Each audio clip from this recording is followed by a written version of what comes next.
Hello kids, my self Poonam Kumawat और हम start कर रहे हैं रिप्रोडक्शन इन ऑर्गेनिज्म। ठीक है, रिप्रोडक्शन हमने दो तरह से देखा था, एक था सेक्सुअल रिप्रोडक्शन और दूसरा जो हमारे पास था फिनोमेना वो था सेक्सुअल रिप्रोडक्शन, जिसमें से हम एसेक्सुअल रिप्रोडक्शन कर चुके हैं। और इसके अंदर हमें बहुत ही सिंपल ऑर्गेनाइजेशन वाले जो लिविंग्स होते हैं, ऑर्गेनिज्म होते हैं, उनके अंदर ये हमें देखने को मिलता है। एसेक्सुअल रिप्रोडक्शन के अंदर जो अभी तक हमने मोड पढ़े थे, जिसमें फिजन था, बडिंग था, फ्रेगमेंटेशन, रीजनरेशन, स्पोरुलेशन और वेजिटेटिव प्रोपगेशन हम लोगों ने अभी तक कर लिए हैं। वेजिटेटिव प्रोपगेशन के अंदर हमने नेचुरल मेथड भी देखा था और आर्टिफिशियल मेथड भी हम लोगों ने देखा था। ठीक है, आज हम लोग देखेंगे सेक्सुअल रिप्रोडक्शन के बारे में, क्योंकि ये सेक्सुअल कंप्लीट हो चुका है। तो सेक्सुअल रिप्रोडक्शन के बारे में अगर हम बात करें तो उसको हम किस तरीके से डिफाइन करेंगे, सबसे पहले तो ये देखते हैं। देखिए, जो सेक्सुअल रिप्रोडक्शन के फिनोमिना है वो एसेक्सुअल के कंपैरेटिव काफ़ी कॉम्प्लिकेटेड रहती है। ठीक है, और डेफिनेटली इसके अंदर जो भी इंडिविजुअल बनता है वो एसेक्सुअल के अकॉर्डिंग अलग रहता है, क्योंकि एसेक्सुअल में जो बनता है वो क्लोन्स कहलाते हैं। ठीक है, यानी कि यहाँ पे एसेक्सुअल रिप्रोडक्शन के दौरान किसका फॉर्मेशन होता है? क्लोन्स का फॉर्मेशन होता है। क्लोन यानी कि जो जेनेटिकली और मॉर्फोलॉजिकली दोनों ही केस में सिमिलर होता है पेरेंट की, जबकि सेक्सुअल रिप्रोडक्शन के दौरान क्लोन्स नहीं बनते हैं। क्योंकि अगर हम इसकी डेफिनेशन की बात करें तो सेक्सुअल रिप्रोडक्शन के दौरान हमें डेवलपमेंट होता है, यानी कि हम इसको इस तरीके से डिफाइन कर सकते हैं, development of new individual through formation and fusion of gametes. ठीक है, यानी कि एक ऐसे फिनोमिना है जिसके अंदर जो न्यू ऑर्गेनिज्म बनता है वो गैमेट के फ्यूजन से और उनके फॉर्मेशन से बनता है, जबकि ये सेक्सुअल में क्लोन बन रहे थे। यानी कि सेक्सुअल रिप्रोडक्शन में एक अलग ही तरह से इंडिविजुअल बनता है, जिसको बनाने के लिए हमें गैमेट्स का क्या करना पड़ता है? फ्यूजन करना पड़ता है। ठीक है, तो अगर हम कैरेक्टरिस्टिक्स की बात करें सेक्सुअल रिप्रोडक्शन की, क्या क्या कैरेक्टरिस्टिक्स है, क्योंकि कैरेक्टरिस्टिक्स पे डायरेक्ट क्वेश्चन आता है बच्चों, characteristics of sexual reproduction, explain the characteristics. ठीक है, तो it's a very very important question for NEET sorry board exam. तो कैरेक्टरिस्टिक्स के अंदर हम देखते हैं कौन कौन सी कैरेक्टरिस्टिक्स हमारे सामने है। जो फर्स्ट कैरेक्टरिस्टिक्स ये रहती है, सेक्सुअल रिप्रोडक्शन जो है वो एक इलोबरेट और हम इलोबरेट जो बोल सकते हैं, बहुत ही मतलब वास्ट फिनोमिना है, फैली हुई है ये काफ़ी, मतलब एक छोटे सिंगल स्टेप में कंप्लीट नहीं होती, एक सिंपल डिवीजन से कंप्लीट नहीं होती। ठीक है, it is a elaborate, complex and slow process है, and slow process as compared to asexual reproduction। ठीक है, तो जबकि सेक्सुअल रिप्रोडक्शन में तो एक माइटोसिस यानी कि फ्यूजन हुआ, इन अनइक्वल डिवीजन में बर्डिंग हुई तो बन गया, लेकिन यहाँ पे तो ये फिनोमिना जो रहती है सेक्सुअल में इलोबरेट फिनोमिना है, कॉम्प्लेक्स फिनोमिना है। ठीक है, इसके साथ साथ बहुत ही स्लो फिनोमिना है अगर हम एसेक्सुअल रिप्रोडक्शन के साथ कंपैरिजन करें तो। ठीक है, सेकंड हमारे पास इसका जो कैरेक्टरिस्टिक्स रहता है सेक्सुअल रिप्रोडक्शन का, वो क्या है अगर हम उसके बारे में बात करें तो जो सेक्सुअल रिप्रोडक्शन के दौरान हम देखते हैं कि it is a usually a biparental condition है। ठीक है, बायपेरेंटल कंडीशन, यूजुअली बायपेरेंटल का मतलब मैं इसलिए बोल रही हूँ यहाँ पे, देखो नॉर्मली तो हमारे दिमाग में रहता है बायपेरेंटल चाहिए, दो पेरेंट की जरूरत है, वो भी विद अपोजिट सेक्स की। ठीक है, लेकिन हमेशा ये चीज सेक्सुअल रिप्रोडक्शन के लिए एप्लीकेबल नहीं होती, क्योंकि यहाँ पे जो बायपेरेंटल का मतलब है विद अपोजिट सेक्स, यानी कि एक मेल की जरूरत रहती है और एक पेरेंट क्या रहता है? फीमेल, यानी कि टू पेरेंट्स की हमारे पास यहाँ पे नीड रहती है। क्लियर हो गया? यूजुअली इसलिए वर्ड यूज कर रहे हैं क्योंकि कभी कभी ऐसे हमारे सामने ऑर्गेनिज्म आते हैं जिनके अंदर मेल और फीमेल जो ऑर्गन्स होते हैं, जो अलग अलग पेरेंट्स में ना हो कि एक ही पेरेंट्स के अंदर प्रेजेंट होता है। ठीक है, तो हम ऐसे ऑर्गेनिज्म को हम बाइसेक्सुअल ऑर्गेनिज्म बोलते हैं। ठीक है, तो यहाँ पे एक स्टार लगा के ये चीज आप नोट कर लीजिए कि ये यूनिपेरेंटल कंडीशन भी हो सकती है, यानी कि सेक्सुअल रिप्रोडक्शन के दौरान हम यूनिपेरेंटल कंडीशन कब कंसिडर करेंगे? जब mail and female sex organ present in single organism. जब किसी एक ही ऑर्गेनिज्म में मेल ऑर्गन भी है, फीमेल ऑर्गन है, तो ऐसे ऑर्गेनिज्म को हम क्या बोलते हैं? बाइसेक्सुअल ऑर्गेनिज्म, जिनके अंदर वो सेल्फ फर्टिलाइजेशन करते हैं। ठीक है, तो ऐसी कंडीशन सब ऑर्गेनिज्म में तो नहीं होती, लेकिन कुछ ऑर्गेनिज्म में सेक्सुअल रिप्रोडक्शन के दौरान हमें यूनिपेरेंटल कंडीशन भी देखने को मिलती है। बायपेरेंटल तो मोस्ट ऑफ केस में तो बायपेरेंटल ही रहता है, जिसके अंदर मेल अलग रहता है और फीमेल अलग रहता है। लेकिन कुछ कंडीशन के अंदर हमें यूनिपेरेंटल भी देखने को मिलता है, जिसके अंदर मेल और फीमेल दोनों एक ही ऑर्गेनिज्म में प्रेजेंट रहता है। तो that is a second characteristic feature of sexual reproduction. क्योंकि यहाँ पे ये चीज आपको बहुत अच्छे से क्लियर करनी होगी कि यहाँ पे जब स्टेटमेंट वाइज क्वेश्चन आता है ना, तो वहाँ पे मेल और फीमेल के केस में थोड़ा सा कंफ्यूजन हो जाता है कि हमेशा दो पेरेंट चाहिए होते हैं। थर्ड कंडीशन कैरेक्टरिस्टिक्स अगर हम देखें तो वो क्या रहती है, इसके अंदर क्या होता है कि गैमीट्स हमेशा बनते हैं, यानी कि गैमीट्स आर ऑलवेज फॉर्म्ड। ठीक है, अब क्वेश्चन आता है कि कौन से डिवीजन से होगा? मियोसिस से तो होता ही होता है, लेकिन माइटोसिस से भी गैमेट फॉर्मेशन होता है। तो फिर कंफ्यूजन हो जाएगा कि गैमेट हैप्लॉइड होता है और हैप्लॉइड फॉर्म करने के लिए हमें किसकी जरूरत रहती है? मियोसिस की। ठीक है, लेकिन मैं तो माइटोसिस भी यहाँ लिख रही हूँ। तो माइटोसिस केस कब आएगा? हम लोग देखते हैं कि जो पेरेंट बॉडी है उसके ऊपर डिपेंड करता है। देखिए, जो पेरेंट बॉडी है, अगर वो दो कंडीशन हो सकती है पेरेंट की। पहली कंडीशन तो ये होगी कि वो हैप्लॉइड है। पेरेंट बॉडी क्या है? हैप्लॉइड है, जिसमें क्रोमोसोम नंबर हाफ है। दूसरी कंडीशन है डिप्लॉइड है, यानी कि क्रोमोसोम नंबर 2n है यहाँ पे। ठीक है, हैप्लॉइड में n रहता है। अब यहाँ पे अगर पेरेंट बॉडी हैप्लॉइड है तो कौन सा डिवीजन होगा? माइटोसिस डिवीजन होगा, जिसके अंदर गैमेट जो होंगे वो हैप्लॉइड बनेंगे, क्योंकि हैप्लॉइड बॉडी से हैप्लॉइड गैमेट बनते हैं। लेकिन अगर पेरेंट बॉडी डिप्लॉइड है तो वहाँ पे मियोसिस की फिनोमिना होगी गैमेट बनाने के लिए, जिससे गैमेट क्या बनेंगे? एन, यानी कि हैप्लॉइड बनेंगे। सो गैमेट फॉर्मेशन के लिए जो डिवीजन रहता है वो डिपेंड करता है पेरेंट बॉडी पे। पेरेंट बॉडी यानी कि कुछ ऐसे फंगल और जो लोअर एल्गा होता है, जिनके अंदर जो पेरेंट बॉडी रहती है हैप्लॉइड रहती है, जिनमें माइटोसिस की फिनोमेना होगी। मोस्ट ऑफ केस में तो हमें क्या देखने को मिलता है? डिप्लॉइड ही देखने को मिलता है, लेकिन कुछ में हैप्लॉइड भी देखने को मिलता है। और अब हम देखते हैं थर्ड कैरेक्टरिस्टिक फीचर।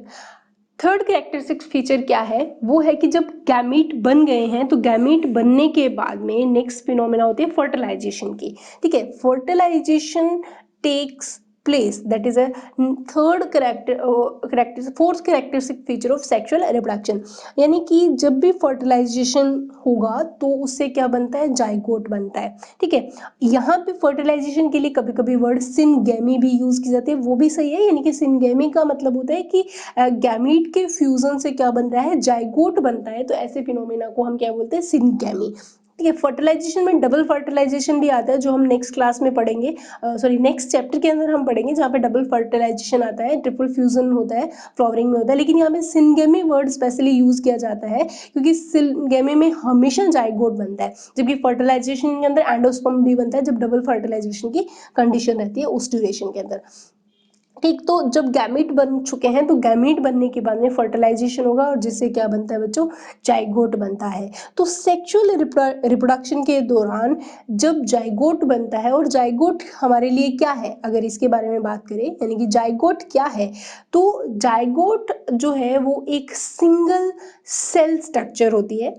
ठीक है, यानी कि जाइगोट के बारे में बात करें तो जाइगोट क्या है? वो एक सिंगल सेल क्या है? स्ट्रक्चर है। ठीक है, सिंगल सेल स्ट्रक्चर, जो कि हम 2n कंसीडर करते हैं। डिप्लॉइड सेल होती है, डिप्लॉइड सिंगल सेल होती है। ठीक है, और जाइगोट जो है वो डिवाइड करता है। वैसे तो क्लीवेज बोला जाता है, लेकिन हम देखते हैं कि जाइगोट क्या करता है? डिवाइड करता है, जो कि एक तरह का माइटोसिस ही होता है। यानी कि एक सिंगल सेल जो होती है, यानी कि हम देखें यहाँ पे तो एक सिंगल सेल डिवाइड करके मल्टीपल सेल्स का फॉर्मेशन करती है। ठीक है, एक जाइगोट आगे डिवाइड करता है माइटोसिस से, और फिर वो क्या बनाते हैं? बहुत सारे ब्लास्टोमियर्स बोला जाता है, और ये फिर डिफरेंशिएटेड होती है।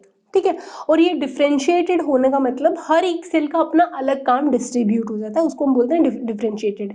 जिनके अंदर ये बहुत सारी जो सेल्स बनी है ना, इन सेल्स के अंदर कुछ सेल्स तो मतलब कॉलम शेप लेके ऊपर क्या बना लेती हैं, सीलिया का फॉर्मेशन कर लेती हैं, ठीक है। कुछ ऐसे न्यूरॉन का फॉर्मेशन कर लेती हैं कुछ सेल्स, ठीक है। और कुछ सेल जो होती है स्क्वेमस शेप की भी हो जाते हैं, कुछ नर्व्स बन गए, और कुछ सेल्स जो होती है वो ऐसे चपटे हो जाती है, फ्लैटेड हो जाती है और स्क्वेमस बना लेती है। तो इस तरीके से जो ये नॉर्मल सेल्स है वो डिफरेंशिएटेड होकर अपना एक डिफरेंट शेप ले लेती है और एक डिफरेंट फंक्शन परफॉर्म करती है, ठीक है। तो इस फिनोमिना को बोलते हैं हम डिफरेंशिएशन। तो यहाँ पे डिफरेंट टाइप के क्या बनते हैं, टिश्यू बनते हैं, जाइगोट से सेल्स बने, सेल्स से टिश्यूज बने, और टिश्यूज आगे क्या बनाते हैं, ऑर्गन, और ऑर्गन से क्या बनता है आगे, ऑर्गन सिस्टम, और ऑर्गन सिस्टम से पूरी की पूरी बॉडी का फॉर्मेशन होता है, ठीक है। तो हम बोल सकते हैं कि जो एक सेक्सुअल रिप्रोडक्शन के दौरान जो लाइफ बनती है ऑर्गेनिज्म के अंदर या ऑफस्प्रिंग की, वो एक सिंगल सेल से स्टार्ट होती है, ठीक है। यानी कि यहाँ पे सिंगल सेल क्या रहता है, जाइगोट रहता है, ठीक है।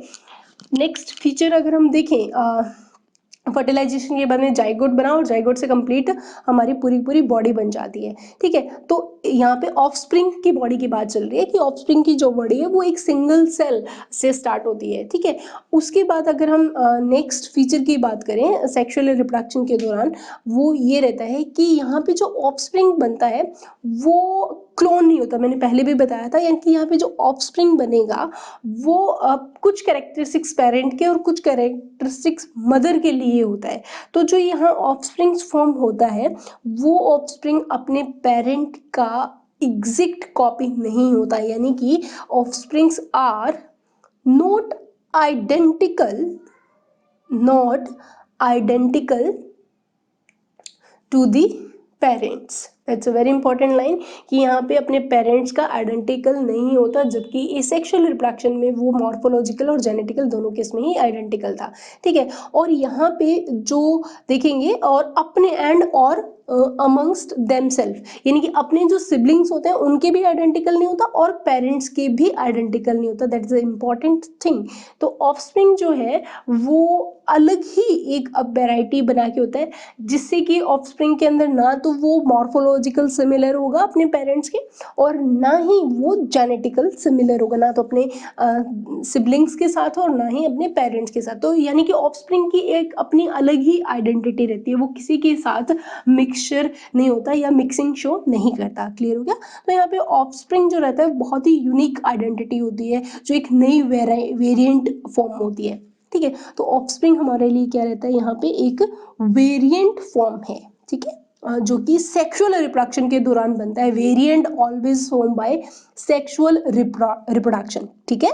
नेक्स्ट हम देखते हैं, अब वेरिएंट बने हैं तो डेफिनेटली क्या आती है, वेरिएशन आती है, और वेरिएशन से क्या होता है, इवोल्यूशन होता है। तो सेक्सुअल रिप्रोडक्शन के दौरान वेरिएशन भी आती है और इवोल्यूशन भी आता है। इसके साथ देखिए कि नेक्स्ट फीचर है मल्टीप्लिकेशन की। अगर हम बात करें मल्टीप्लिकेशन, तो मल्टीप्लिकेशन की जो फिनोमिना है वो यहाँ पे रैपिडली नहीं होती, इज नॉट रैपिड, क्योंकि एसेक्सुअल रिप्रोडक्शन के अंदर जो मल्टीप्लिकेशन था वो बहुत ही जल्दी जल्दी हो जाता है, जबकि यहाँ पे मल्टीप्लिकेशन जो है वो बड़ा ही धीरे धीरे होता है, क्योंकि मैंने पहले भी लिखा है it is a slow process. तो ये सारे के सारे क्या थे, कैरेक्टरिस्टिक्स थे किसके, सेक्सुअल रिप्रोडक्शन के दौरान, जिनमें हमें देखने को मिलता है इलोबरेट कॉम्प्लेक्स स्लो फिनोमिना है, बायपेरेंटल कंडीशन होती है मोस्ट ऑफ केस में। फर्स्ट तो ये था, सेकंड हमारे पास पॉइंट था वो बायपेरेंटल कंडीशन का था, लेकिन यूनिपेरेंटल भी हो सकता है अगर बाइसेक्सुअल ऑर्गेनिज्म प्रेजेंट है तो। That is a very important, क्योंकि स्टेटमेंट वाइज जब भी क्वेश्चन आता है ना तो आप हमेशा यहाँ पे मार्क खाओगे, क्योंकि वहाँ पे लिखा होता है sexual reproduction is always by parental condition. तो ये स्टेटमेंट हमें पढ़ने में एक बार यूँ लगता है कि ये सही है, बल ये स्टेटमेंट गलत है, ऑलवेज बाय पेरेंटल नहीं हो सकता। सेक्सुअल रिप्रोडक्शन जो है वो बाइसेक्सुअल ऑर्गेनिज्म, यानी कि ऐसा ऑर्गेनिज्म जिसके अंदर मेल और फीमेल दोनों सेक्स ऑर्गन प्रेजेंट होते हैं, उनके अंदर भी देखने को मिलता है। सो यहाँ पे जो स्टेटमेंट होगा वो ये होगा, it is a usually by parental, uniparental भी हो सकता है, क्लियर हो गया। तो इस चीज़ को थोड़ा सा आपको ध्यान रखना होगा, क्योंकि स्टेटमेंट को अच्छे से पढ़ना होगा, क्योंकि मेल और फीमेल अगर सेक्स ऑर्गन एक ही ऑर्गेनिज्म में है तो वो भी सेल्फ फर्टिलाइजेशन करके यूनिपेरेंटल कंडीशन में सेक्सुअल रिप्रोडक्शन परफॉर्म कर सकता है। नेक्स्ट फिनोमेना हमने देखा कि गैमीट बनते हैं, और गैमीट मियोसिस से तो मोस्टली केस में बनता ही बनता है, बट माइटोसिस से भी बन सकते हैं। अगर पेरेंट बॉडी किस केस में बैठी है, हैप्लॉइड केस के अंदर है, तो जो गैमेट है वो माइटोसिस से बनेंगे। ठीक है, उसके बाद में हमने देखा कि फर्टिलाइजेशन होता है, गैमेट आपस में फ्यूजन करते हैं जिससे क्या होता है, फर्टिलाइजेशन। ठीक है, और फर्टिलाइजेशन का रिजल्ट जाइगोट बनता है। जाइगोट जो है ट्यून सिंगल सेल स्ट्रक्चर होती है जो माइटोसिस करती है। देन उनके अंदर डिफ्रेंशिएशन होता है, डिफ्रेंशिएशन होने के बाद में डिफरेंट टाइप ऑफ टिश्यूज का फॉर्मेशन होता है। टिश्यूज से फिर आगे ऑर्गन बनते हैं, और ऑर्गन आपस में अरेंज होकर ऑर्गन सिस्टम बनाता है, और ऑर्गन सिस्टम से ऑफस्प्रिंग की बॉडी का फॉर्मेशन हो सकता है। तो हम बोल सकते हैं कि एक इंडिविजुअल है, उसकी स्टार्टिंग एक सिंगल सेल से होती है। ऑफस्प्रिंग जब भी बनेंगे वो नॉट आइडेंटिकल होंगे अपने पेरेंट्स के, ना तो मॉर्फोलॉजिकल ना ही जेनेटिकल सिमिलरिटी शो करते हैं, वेरिएंट फॉर्म बनती है। इन शॉर्ट, अगर वेरिएशन होगी तो उनमें इवोल्यूशन भी होता है। और यहाँ पे ये जो फिनोमेना है वो एक स्लो फिनोमेना है, तो यहाँ पे मल्टीप्लिकेशन जो होता है वो रैपिडली नहीं होता, जल्दी जल्दी यहाँ पे ऑफस्प्रिंग्स नहीं बनते। तो ये हमारे कोर कैरेक्टरिस्टिक्स फीचर थे किसके, सेक्सुअल रिप्रोडक्शन के। That is a very very very important phenomena. ठीक है, उसके बाद अगर हम देखें कि अब हमारे पास नेक्स्ट जो रहता है सेक्सुअल रिप्रोडक्शन के दौरान हमें क्या देखने को मिलता है, वो इस फिनोमिना के अंदर हमें देखने को मिलता है कि बहुत सारे डाइवर्स ऑर्गेनिज्म है। डाइवर्स ऑर्गेनिज्म का मतलब है कि जैसे कि प्लांट है, एनिमल हमें देखने को मिल रहा है, यानी कि प्लांट है, एनिमल्स हैं, माइक्रोब्स हमें देखने को मिलेंगे, यानी कि माइक्रोब। ठीक है, तो ये जो डाइवर्सिटी है इन ऑर्गेनिज्म के अंदर, एक चीज़ अगर हम इनमें ऑब्जर्व करें तो एक चीज़ हमें क्लियर कट शो होती है कि जो ये डाइवर्स ऑर्गेनिज्म होते हैं ना, यानी कि प्लांट, एनिमल, माइक्रोब्स, फंजाई, ये सारे जितने भी ऑर्गेनिज्म हैं, ये नॉर्मली तो एसेक्सुअल करते हैं, लेकिन जब कंडीशन आती है इनके अंदर सेक्सुअल रिप्रोडक्शन की, तो ये जो डाइवर्स ऑर्गेनिज्म होते हैं ये एक डिफरेंट, इन सब की क्या रहती है, एक डिफरेंट इंटरनल स्ट्रक्चर होती है। इन सब की ही एक्सटर्नल स्ट्रक्चर भी क्या होती है, डिफरेंट होती है। ठीक है, अगर हम इनके अंदर फिजियोलॉजी की बात करें तो इनके अंदर फिजियोलॉजी भी क्या रहती है, अलग रहती है। ठीक, अब अगर हम देखें यहाँ पे इनके अंदर सारी की सारी चीज़ें क्या रहती है, अलग रहती है, डिफरेंट इनके अंदर इंटरनल स्ट्रक्चर है, एक्सटर्नल स्ट्रक्चर है, फिजियोलॉजी भी इनकी अलग है, प्लांट, एनिमल, माइक्रोब्स और फंजाई के अंदर। ठीक है, अब ये सारी की सारी स्ट्रक्चर हमें क्या देखने को मिल रही है, अलग देखने को मिल रही है, लेकिन इतना इनमें वेरिएशन होने के बाद भी इनके अंदर जो सेक्सुअल रिप्रोडक्शन की फिनोमेना होती है, इनमें जो सेक्सुअल मोड ऑफ रिप्रोडक्शन है वो क्या मिलेगा, यानी कि सेक्सुअल मोड ऑफ रिप्रोडक्शन, ये इन सब में क्या मिलेगा, सिमिलर मिलेगा। इन सब का इतनी सारी इनके अंदर डिफरेंस होने के बाद में भी इनके अंदर सेक्सुअल मोड ऑफ रिप्रोडक्शन क्या होता है, एक जैसा होता है। ठीक है, that is a very important statement जो कि आपके एनसीईआरटी में दिया हुआ है कि इतने डाइवर्स ऑर्गेनिज्म के अंदर इतना डिफरेंस होने के बाद में भी सेक्सुअल मोड ऑफ रिप्रोडक्शन क्या होता है, एक सिमिलर पैटर्न के अंदर होता है। सिमिलर पैटर्न का मतलब क्या है, इसको अगर हम समझें तो वो किस तरीके से होगा। देखिए, जितने भी ये डाइवर्स ऑर्गेनिज्म है, जो भी लिविंग ऑर्गेनिज्म रहता है, बेसिकली उसके पास एक पर्टिकुलर लाइफ स्पैन रहती है। ठीक है, तो यहाँ पे हम ऑर्गेनिज्म की बात कर रहे हैं, इसको हम कुछ इस तरीके से समझते हैं। जैसे कि मान लीजिए ऑर्गेनिज्म है, और इस ऑर्गेनिज्म की अपनी पर्टिकुलर एक क्या रहती है, लाइफ स्पैन रहती है, यानी कि इस ऑर्गेनिज्म की एक पर्टिकुलर लाइफ स्पैन होती है। ठीक है, अब इस लाइफ स्पैन का मतलब क्या होता है, एक पर्टिकुलर बर्थ से लेके और उसकी डेथ तक का पीरियड, यानी कि बर्थ से लेके उसकी नेचुरल डेथ तक का बेसिकली पीरियड हमारे लिए कहते हैं लाइफ स्पैन, जो हमने पहले भी पढ़ा हुआ है। और इस लाइफ स्पैन की बर्थ और नेचुरल डेथ के बीच 3 इंपॉर्टेंट स्टेज होती है जो कि हर एक लिविंग ऑर्गेनिज्म की हमें देखने को मिलती ही है। जैसे कि पहली जो स्टेज हमें देखने को मिलती है बर्थ के बाद में, जुवेनाइल फेज रहती है। ठीक है, और जो कि बहुत इंपॉर्टेंट फेज होती है क्योंकि इसके अंदर ग्रोथ की फिनोमिना होती है। दूसरी जो स्टेज होती है वो होती है मैच्योरिटी। ठीक है, जिसके अंदर वो रिप्रोडक्शन परफॉर्म करता है। और जो थर्ड हमारे पास स्टेज होती है जिसको आप एजिंग या आप सेनेसेंट स्टेज भी बोल सकते हैं, जो आगे लीड करती है डेथ को। ठीक है, तो हर एक ऑर्गेनिज्म के अंदर ये 3 स्टेजेस हमें देखने को मिलती ही मिलती है। यहाँ पे मैं बात कर रही थी सेक्सुअल मोड ऑफ रिप्रोडक्शन, जो हमें सिमिलर पैटर्न में देखने को मिलता है वो यहाँ ये है कि यहाँ पे जो मैच्योरिटी स्टेज होती है बर्थ के बाद में, ये जो स्टेजेस आती हैं इनके अंदर जो मैच्योरिटी स्टेज है उसमें रिप्रोडक्शन होता है। अगर जुवेनाइन की बात करें तो मैंने पहले भी बता दिया, जुवेनाइन जो होती है वो एक ग्रोथ फेज होती है। ठीक है, इसके अंदर ऑर्गेनिज्म का क्या होता रहता है, कंटिन्यूसली डेवलपमेंट होता रहता है। जबकि मैच्योरिटी फेज के अंदर क्या होता है कि हर एक ऑर्गेनिज्म सिर्फ इसी फेज में आके क्या स्टार्ट करता है, रिप्रोडक्शन स्टार्ट करता है। क्लियर हो गया यहाँ पे? तो अब हम जुवेनाइन की बात करें तो जुवेनाइन को हम पीरियड ऑफ ग्रोथ भी बोलते हैं। रीज़न ये है इसको पीरियड ऑफ ग्रोथ बोलने का क्योंकि मैंने पहले भी बताया कि यहाँ पे कंटिन्यूसली क्या होता है, डेवलपमेंट होता रहता है सेल्स का, टिश्यूज़ का, ऑर्गन का, सेक्स ऑर्गन्स का। तो यहाँ पे क्या रहती है, डेवलपमेंट या ग्रोथ होता रहता है। ठीक है, तो इसीलिए इस पीरियड को हम क्या बोलते हैं, जुवेनाइन या पीरियड ऑफ ग्रोथ बोला जाता है। जो प्लांट के अंदर भी हमें देखने को मिलता है, एनिमल, माइक्रो, फंगस, सब में ये फेजेस हमें देखने को मिलती है जिसके अंदर उनका एक ग्रोथ पीरियड रहता है। लेकिन मैच्योरिटी फेज जब आएगी तब वो क्या परफॉर्म करता है, रिप्रोडक्शन। क्या परफॉर्म करेगा, रिप्रोडक्शन।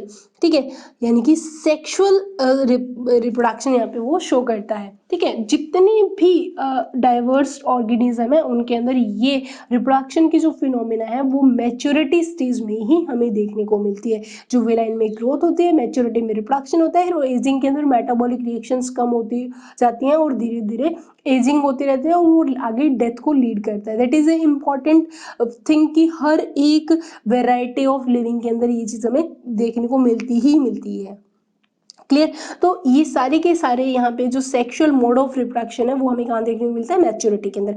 अब हम देखें पीरियड ऑफ ग्रोथ की, जुवेनाइन फेज के अंदर अगर हम बात करें तो मैंने आपको जैसे पहले भी बताया था ये चीज़ कि हम लोगों ने पहले भी एक क्लास के अंदर इसके ऊपर कंप्लीट डिस्कशन किया, लेकिन फिर भी अगर हम देखें कि इसको पीरियड ऑफ ग्रोथ क्यों कहा जा रहा है इस पर्टिकुलर फेज को, तो हमें यहाँ इसलिए पीरियड ऑफ ग्रोथ बोला जाता है क्योंकि यहाँ पे जो प्लांट रहते हैं की बात करें, अगर जुवेनाइन स्टेज की बात करें तो प्लांट के अंदर ये जो स्टेज है वो थोड़ी सी अलग तरीके से रहती है क्योंकि प्लांट में जो वेजिटेटिव फेज रहती है, इसको हम मतलब जुवेनाइन फेज को अगर प्लांट के केस में बात करें तो यहाँ पे जुवेनाइन वर्ड यूज ना करके वहाँ पे वेजिटेटिव फेज वर्ड यूज किया जाता है क्योंकि ग्रोथ पीरियड जो रहता है वो वेजिटेटिव, जिसमें रूट, स्टेम और लीफ का क्या होता रहता है, फॉर्मेशन होता रहता है, उनका डेवलपमेंट होता रहता है।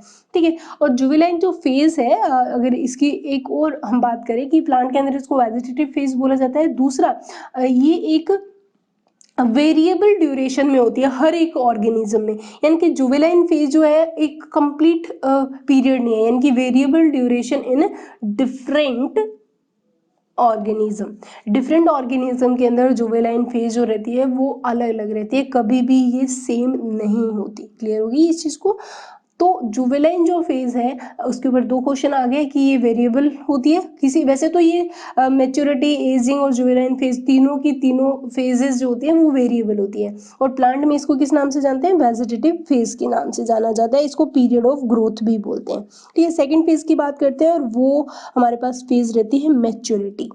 कौन सी फेज है, मैच्योरिटी, जिसको हम प्यूबर्टी के नाम से भी बोल सकते हैं क्योंकि इस फेज के अंदर, और प्लस इसको एक और नाम बोला जाता है reproductive phase. That is a very very important term जो हम इस फेज के लिए यूज करते हैं, वो है रिप्रोडक्टिव फेज, जिसको मैच्योरिटी भी बोलते हैं। ठीक है, रिप्रोडक्टिव नाम से पता चल रहा है इस फेज के अंदर क्या होगा, रिप्रोडक्शन होगा। सेक्सुअल रिप्रोडक्शन इसी फेज में होता है, चाहे वो कितना भी डिफरेंट टाइप का ऑर्गेनिज्म क्यों ना हो। जितने भी डाइवर्स ऑर्गेनिज्म है वो एक मैच्योरिटी स्टेज में ही सेक्सुअल रिप्रोडक्शन को परफॉर्म करते हैं। क्लियर हो गया? लेकिन यहाँ पे जो रिप्रोडक्टिव फेज है वो वेरी करती है, यानी कि यहाँ पे रिप्रोडक्शन की फिनोमिना कंप्लीट होगी, लेकिन यहाँ पे जो रिप्रोडक्टिव फेज है वो वेरी करेगी प्लांट और एनिमल दोनों की केस के अंदर। That is a very important क्योंकि आपके एनसीईआरटी ने इसको दे भी रखा है। आपसे डायरेक्ट क्वेश्चन भी आ सकता है कि explain the reproductive phase in plant और explain the reproductive phase in animals. तो ये दोनों ही पॉइंट अलग रहते हैं, तो हम रिप्रोडक्टिव फेज दोनों में देखेंगे, प्लांट्स के अंदर भी देखेंगे और इसके साथ साथ हम एनिमल के अंदर भी देखेंगे किस तरीके से ये प्रेजेंट होता है। देखो प्लांट के अंदर हम पहले स्टार्ट करते हैं। तो प्लांट के अंदर अगर हम बात करें तो प्लांट के अंदर जो रिप्रोडक्टिव फेज रहती है वो किसकी बात होती है, वेजिटेटिव फेज की बात होती है, क्योंकि वेजिटेटिव में रूट, स्टेम और लीफ बनता है। लेकिन जब रिप्रोडक्टिव फेज आती है प्लांट के अंदर तो इस केस के अंदर क्या होता है, जो इनके अंदर लाइफ स्टेज होती है ये, वो मतलब यानी कि जो प्लांट के अंदर ये जो लाइफ स्पान स्टेज होती है वेजिटेटिव प्रोपगेशन, वेजिटेटिव फेज के बाद जो आती है, उसके अकॉर्डिंग हम प्लांट को 3 टाइप में कन्वर्ट कर देते हैं। यानी कि लाइफ स्पैन स्टेजेस के अकॉर्डिंग प्लांट को हमने 3 पार्ट में डिवाइड कर दिया, या 3 टाइप के हम प्लांट हमें देखने को मिलते हैं फ्रीक्वेंटली। ठीक है, तो वो प्लांट कौन कौन से हैं वो देखते हैं, क्योंकि इनके नाम आपके एनसीईआरटी में गिवन किए हैं। तो ये 3 टाइप कौन कौन से हैं, यानी कि किसके बेसिस पे चल रही है, लाइफ स्पैन की बेसिस के ऊपर चल रही है। प्लांट की लाइफ स्पैन की बेसिस पे प्लांट को हमने कितनी कैटेगरी में बांट दिया, 3 कैटेगरी में बांट दिया। पहला है एनुअल, पहला प्लांट कौन से होते हैं, एनुअल। दूसरा होता है बाइनियल, बाइनियल प्लांट। और थर्ड जो प्लांट होता है वो होता है पेरिनियल प्लांट, पेरिनियल। ठीक है, तो 3 टाइप के प्लांट होते हैं, एनुअल प्लांट, बाइनियल प्लांट और पेरिनियल प्लांट। ठीक है, एनुअल प्लांट, बाइनियल और पेरिनियल 3 टाइप के प्लांट हो गए हमारे पास। ठीक है, 3 टाइप्स ऑफ प्लांट है। ठीक है, इसके अंदर अगर हम सबसे पहले बात करें एनुअल प्लांट की, ठीक है, हम इन तीनों को अलग अलग तरीके से समझेंगे। तो एनुअल प्लांट कौन सा होता है हमारा, एनुअल का मतलब क्लियर है, एनुअल जो हमारा पूरा का पूरा 1 ईयर की बात चल रही है। तो इसका मतलब ऐसे प्लांट जिनका लाइफ स्पान जो होता है वो कंप्लीट होता है विद इन 1 ईयर, यानी कि life span complete in 1 year, 1 साल के अंदर जिसका लाइफ स्पान कंप्लीट हो जाता है उसको हम एनुअल प्लांट कहते हैं। एनुअल प्लांट का मतलब है कि यहाँ पे सीड टू सीड साइकिल चलता है, सीड टू सीड साइकिल या लाइफ साइकिल बोल सकते हैं, seed to seed life cycle. मतलब क्या हुआ, इसको हम एक एग्जांपल से समझते हैं। जैसे कि मान लीजिए एक सीड है जिसको हमने सॉइल सरफेस के अंदर लगाया। ठीक है, ये सीड जो है वो आगे ग्रो करेगा और ग्रो करके छोटा सा प्लांटलेट बना लेता है जिससे ऊपर स्टेम और नीचे रूट्स बनती हैं। देन ये और प्लांट ग्रो करता है और एक मैच्योर प्लांट में कन्वर्ट हो गया। ठीक है, ये अब क्या बन गया, एक मैच्योर फेज होगी, यानी कि इस मैच्योरेशन फेज के दौरान वो क्या करता है, रिप्रोडक्शन करता है। यानी कि ये तो हमारी ग्रोथ फेज थी और ग्रोथ फेज के अंदर ये आ गया हमारा कौन सी फेज, रिप्रोडक्टिव फेज आ गई। और जब रिप्रोडक्टिव फेज बनती है तो बच्चों क्या बनता है, फ्लावर बनता है, क्योंकि सेक्सुअल रिप्रोडक्शन की बात चल रही है। ठीक है, और फ्लावर से क्या बनता है, फ्रूट। ठीक है, और फ्रूट से आगे क्या आते हैं, सीड। ठीक है, और जैसे ही सीड बनेंगे तो ये पूरा का पूरा प्लांट क्या हो जाता है, डिस्ट्रॉय हो जाता है। तो seed to seed life cycle बोला जाता है इसको। ठीक है, तो इस तरीके से एक प्लांट क्या करता है, एक पर्टिकुलर लाइफ स्पैन शो करता है विद इन 1 ईयर के लिए। ठीक है, 1 ईयर के लिए इस तरीके से प्लांट अपना लाइफ साइकिल शो करता है। क्लियर, तो इट्स अ वेरी इंपॉर्टेंट कि यहाँ पे आपको लाइफ साइकिल को देखना है। तो एनुअल प्लांट के अंदर लाइफ साइकिल सिर्फ 1 साल का होता है। एग्जाम्पल वीट है, यहाँ पे राइस है। ठीक है, ये एग्जाम्पल एनुअल प्लांट के रहते हैं। बाइनियल प्लांट नाम से ही हमें पता चल जाएगा, बाइनियल प्लांट का मतलब क्या है, बाय का मतलब 2 होता है, that mean life span complete in 2 years. इनका जो लाइफ स्पान होता है वो 2 साल के लिए होता है। 1 साल तो इनका ग्रोइंग फेज रहता है और जो सेकेंड ईयर होता है इसके अंदर ये क्या करते हैं, रिप्रोडक्शन परफॉर्म करते हैं, दिन के यानी कि फ्लॉवरिंग होती है एंड देन ये डेड हो जाते हैं। तो बायएनियल का मतलब होता है इनके अंदर 2 साल का लाइफ स्पैन है। एग्जाम्पल की बात करें तो कैरेट एग्जाम्पल आएगा, इसके अंदर रेडिश एग्जाम्पल आएगा। तो ये एग्जाम्पल जो रहते हैं वो बायएनियल प्लांट के रहते हैं जिनके अंदर लाइफ साइकिल इनका 2 साल का हमें देखने को मिलता है। ठीक है, उसके बाद में आते हैं पेरिनियल। पेरिनियल का मतलब होता है बहुत सारे साल। ठीक है, यानी कि इनका जो लाइफ स्पैन रहता है वो मैनी ईयर्स का होता है, many years of life span. ठीक है, तो बोल सकते हैं मैनी ईयर्स का इनका क्या होता है, लाइफ स्पैन होता है। बहुत सालों तक ऐसे प्लांट मतलब जीते हैं। दैट मीन क्या आता है कि ऐसे प्लांट के अंदर जो ग्रोथ जो है वो होती है, ग्रोथ के बाद में रिप्रोडक्टिव फेज आ गई, ठीक है। रिप्रोडक्टिव फेज में फ्लावरिंग हो जाती है, फ्लावरिंग होने के बाद में इनके अंदर पर्टिकुलर पत्ते वत्ते और फ्लावर वगैरह सब झड़ जाते हैं, और उसके बाद में मान लो ये प्लांट है, उसका रिप्रोडक्टिव फेज जब आएगा तो इसके पत्ते वत्ते झड़ के वापस नॉर्मल प्लांट हो जाएगा ये, और फिर दोबारा से इसके अंदर वापस से रिप्रोडक्टिव फेज क्या होती रहती है, रिपीट होती रहती है, ठीक है। तो यहाँ पे एक क्वेश्चन है आपके एनसीईआरटी के अंदर, जो कि रिप्रोडक्टिव फेज के अंदर यही सबसे बड़ी कंफ्यूजन होती है कि जो एनुअल और बायनियल प्लांट होते हैं इनके अंदर तो ये फेजेस हमें क्लियर कट समझ में आती है, लेकिन यहाँ पे पत्ते क्या होते हैं, लगातार झड़ते रहते हैं पेरिनियल के अंदर, तो क्लियर कट नहीं समझ में आता कि एक बार होने के बाद में, पत्ते झड़ने के बाद में लगातार दोबारा फ्लावरिंग होती है, फिर फ्रूट बनते हैं, फिर फ्लावरिंग होती है, फिर फ्रूट बनते हैं। तो ये जो स्टेज होती है एक बार मतलब ग्रोथ होने के बाद में, तो वो जो फेज होती है एक बार फ्लावरिंग के बाद में नेक्स्ट फ्लावरिंग तक का जो पीरियड होता है वो हम किस में रखेंगे, वापस ग्रोथ फेज में रखते हैं या किस में रखते हैं, तो वो रिप्रोडक्टिव फेज में ही रहेगा, मैच्योरेशन। एग्जाम्पल रहता है मैंगो हो गया और ऑरेंज हो गया, ठीक है। तो ये है पेरिनियल प्लांट्स। तो इस तरीके से हम प्लांट्स को कितनी कैटेगरी में बांट दिया, 3 कैटेगरी के अंदर हम लोगों ने बांट दिया उनके लाइफ साइकिल के बेसिस पे। अब देखते हैं कि जो रिप्रोडक्टिव फेज है उसके बेसिस पे जो प्लांट है वो कितने पार्ट में डिवाइड होगा। तो on the basis of reproductive phase in plant, ठीक है। तो कितने टाइप में डिवाइड हो जाएगा प्लांट, और प्लांट हमारे पास आ जाएगा 2 टाइप में। पहला जो प्लांट रहता है वो रहता है मोनोकार्पिक, जो पहला प्लांट रहेगा वो क्या होगा, मोनोकार्पिक प्लांट, ठीक है। और जो सेकंड हमारे पास प्लांट आएगा वो होता है पॉलीकार्पिक, पॉलीकार्पिक प्लांट, ठीक है। 2 तरह के प्लांट हो गए, एक मोनोकार्पिक और दूसरा कौन सा हो गया, पॉलीकार्पिक प्लांट। देखो मोनो का मतलब होता है एक, ठीक है, एक बार जो फ्लावरिंग करता है उसको हम बोलते हैं, यानी कि अपनी पूरी लाइफ स्पैन के अंदर सिर्फ flowering once, only once in a time, their life cycle, ठीक है, flower only once in their life, एक ही बार उनकी लाइफ में फ्लावरिंग होती है। जबकि पॉली का मतलब भी बहुत सारा होता है, दैट मीन यहाँ पे फ्लावर जो होते हैं वो रिपीटली यहाँ पे एक पर्टिकुलर इंटरवल के बाद में उनके अंदर रिपीटेशन हमें देखने को मिलता है, यानी कि फ्लावर जो होते हैं रिपीट करते हैं एट ए इंटरवल एवरी ईयर, ठीक है। तो हर साल उनके अंदर क्या होता है, फ्लावरिंग रहता है, तो उनकी लाइफ स्पैन क्या होती है, लंबी भी रहती है। तो यहाँ पे कौन कौन से प्लांट आएंगे, जितने भी एनुअल प्लांट है, ठीक है, प्लस जितने भी बाइनिलियल प्लांट्स हैं वो सारे के सारे आएंगे, और थर्ड यानी कि जितने भी एनुअल और बायनियल प्लांट तो आएंगे ही आएंगे सारे, प्लस जो थर्ड आता है वो तो कुछ ऐसे होते हैं जो कि पेरिनियल प्लांट भी होते हैं, यानी कि फ्यू पेरिनियल प्लांट। यहाँ पे आपके बोर्ड का सबसे इम्पोर्टेंट क्वेश्चन है बच्चों, इसको मतलब इम्पोर्टेंट नोट करके लिख लो।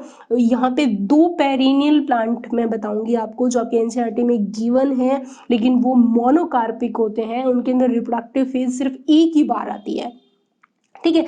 तो यहाँ पे पहला एग्जाम्पल तो हम किसका लेंगे, पहला एग्जाम्पल हम लेते हैं, 2 एग्जाम्पल दिए हुए हैं, जो पहला एग्जाम्पल रहेगा वो है आपका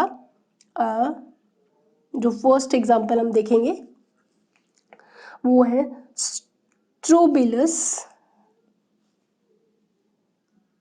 स्ट्रोबिलियंथस kunthiana, that is a very very important example, जिसको नीला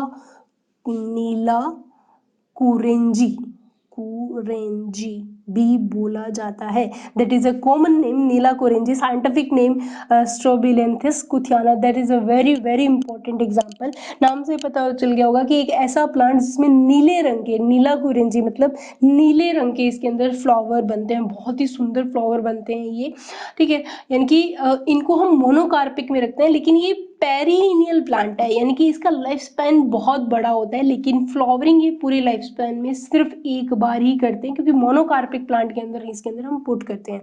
तो जो स्ट्रोबिलियंथस कुथियाना है, अगर इसके अंदर हम फ्लावरिंग देखें तो ये फ्लावरिंग कब करता है, तो ये जो नीला कुरेंजी है इसके लिए हम देखें तो ये इनके अंदर अगर फ्लावरिंग की बात करें तो इनके अंदर फ्लावर्स कम इन 12 ईयर्स, 12 साल में, 12 साल के बाद ये एक ही बार फ्लावरिंग करते हैं, उसके बाद में ये क्या हो जाता है, डिस्ट्रॉय हो जाते हैं। ठीक है, यानी कि इनका ग्रोथ फेज क्या होती है, बहुत ही लंबी चलती है। तो फ्लावर जो होते हैं 12 साल में एक बार आते हैं। ठीक है, दो एग्जाम्पल थे, इनमें एक एग्जाम्पल हम पढ़ रहे हैं Strobilanthes kunthiana, that is a very important, Neela Kurinji बोला जाता है। फ्लावर इनके अंदर रहते हैं, 12 साल बाद एक बार आते हैं। अगर एनसीईआरटी पे जाएं तो लास्ट टाइम इन्होंने जो फ्लावरिंग बताया है वो सितंबर और अक्टूबर, सितंबर और अक्टूबर के बीच में बताया है एनसीईआरटी के अंदर 2006 के अंदर। अब 2006 से लेके अब तक बात करें तो 2018 के अंदर 12 साल कंप्लीट हो चुके। तो at present time new current के अकॉर्डिंग लास्ट टाइम तो एनसीईआरटी की बात करें तो आपका क्या रहता है वहाँ पे, सितंबर टू अक्टूबर 2016, लेकिन 2006 से लेके 12 साल 2018 तक होते हैं। तो एट प्रेजेंट टाइम हमने देखा कि लास्ट टाइम इनके अंदर फ्लावरिंग हमें कहाँ देखने को मिल रही है, एट प्रेजेंट टाइम। तो करंट के अंदर अगर आप है तो लास्ट टाइम इनकी फ्लावरिंग कब हुई है, सितंबर टू अक्टूबर 2018 के अंदर। ठीक है, लेकिन एनसीईआरटी ने 2006 ही मेंशन किया हुआ है, लेकिन लास्ट टाइम जो देखी गई है वो 2018 में देखी गई है। न्यूज़पेपर में भी आया था, ब्लू कलर की बहुत सुंदर मतलब इस पीरियड के अंदर पैचेस बन जाते हैं हिली एरियाज के अंदर।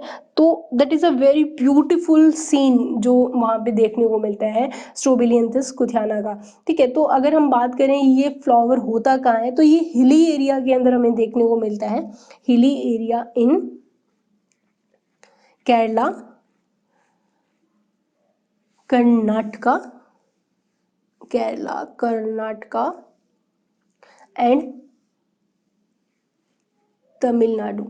ठीक है, तो ये वो जगह है जहाँ पे ये बहुत ज़्यादा मतलब नंबर में ये प्रेजेंट होते हैं उनके हिली एरियाज़ के अंदर। और इन हिली एरियाज़ के अंदर जब इनके अंदर फ्लावरिंग होती है तो वहाँ पे ऐसे मतलब ब्लू कलर के, मैंने पहले बता दिया, अब नीला कुरिंजी बोला जाता है, दैट इन यहाँ पे ब्लू स्ट्रेचेस बन जाते हैं। ठीक है, जो बहुत ही सुंदर होते हैं, बहुत ही अट्रैक्टिव होते हैं, जो टूरिस्ट उसकी तरफ काफ़ी अट्रैक्ट होते हैं। दैट इज़ अ वेरी मतलब ब्यूटीफुल पीरियड हम मान के चलते हैं, क्योंकि वहाँ पे बहुत ही सुंदर हिली एरिया देखने को मिलता है, ऐसे ब्लू कलर के पैचेस देखने को मिलते हैं। लेकिन 12 साल में एक ही बार ये फ्लावरिंग होती है और उसके बाद में ये डिस्ट्रॉय हो जाते हैं।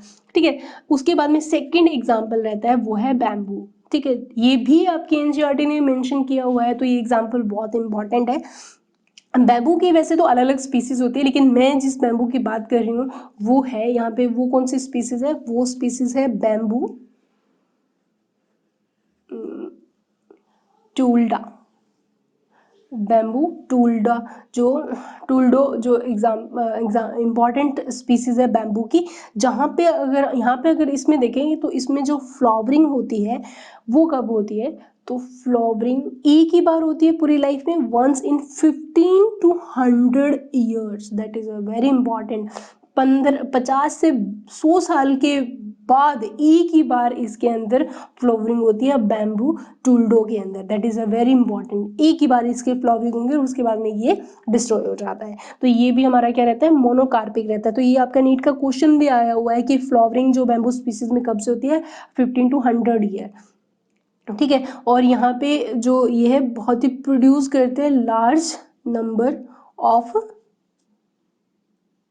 Fruits and die. ठीक है, फ्रूट्स ये मतलब फ्लावरिंग होते हैं, फ्लावरिंग के बाद में फ्रूट्स बनते हैं इनके अंदर और फिर वो डाई हो जाते हैं।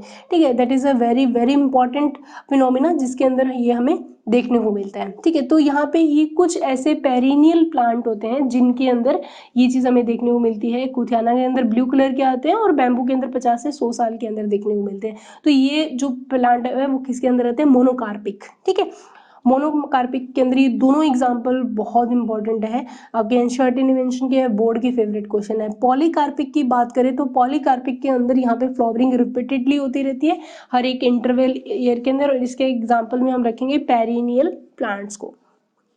ठीक है, बाकी के जितने भी पेरिनियल प्लांट्स हैं वो पॉलीकार्पिक होते हैं क्योंकि हर साल उनके अंदर फ्लावरिंग होती रहती है। ठीक है, तो यहाँ पे पेरिनियल प्लांट, यहाँ पे एग्जाम्पल में देखें तो क्या क्या आ जाएंगे, एप्पल आ गया एग्जाम्पल में, और आप एग्जाम्पल लिख सकते हो जैसे कि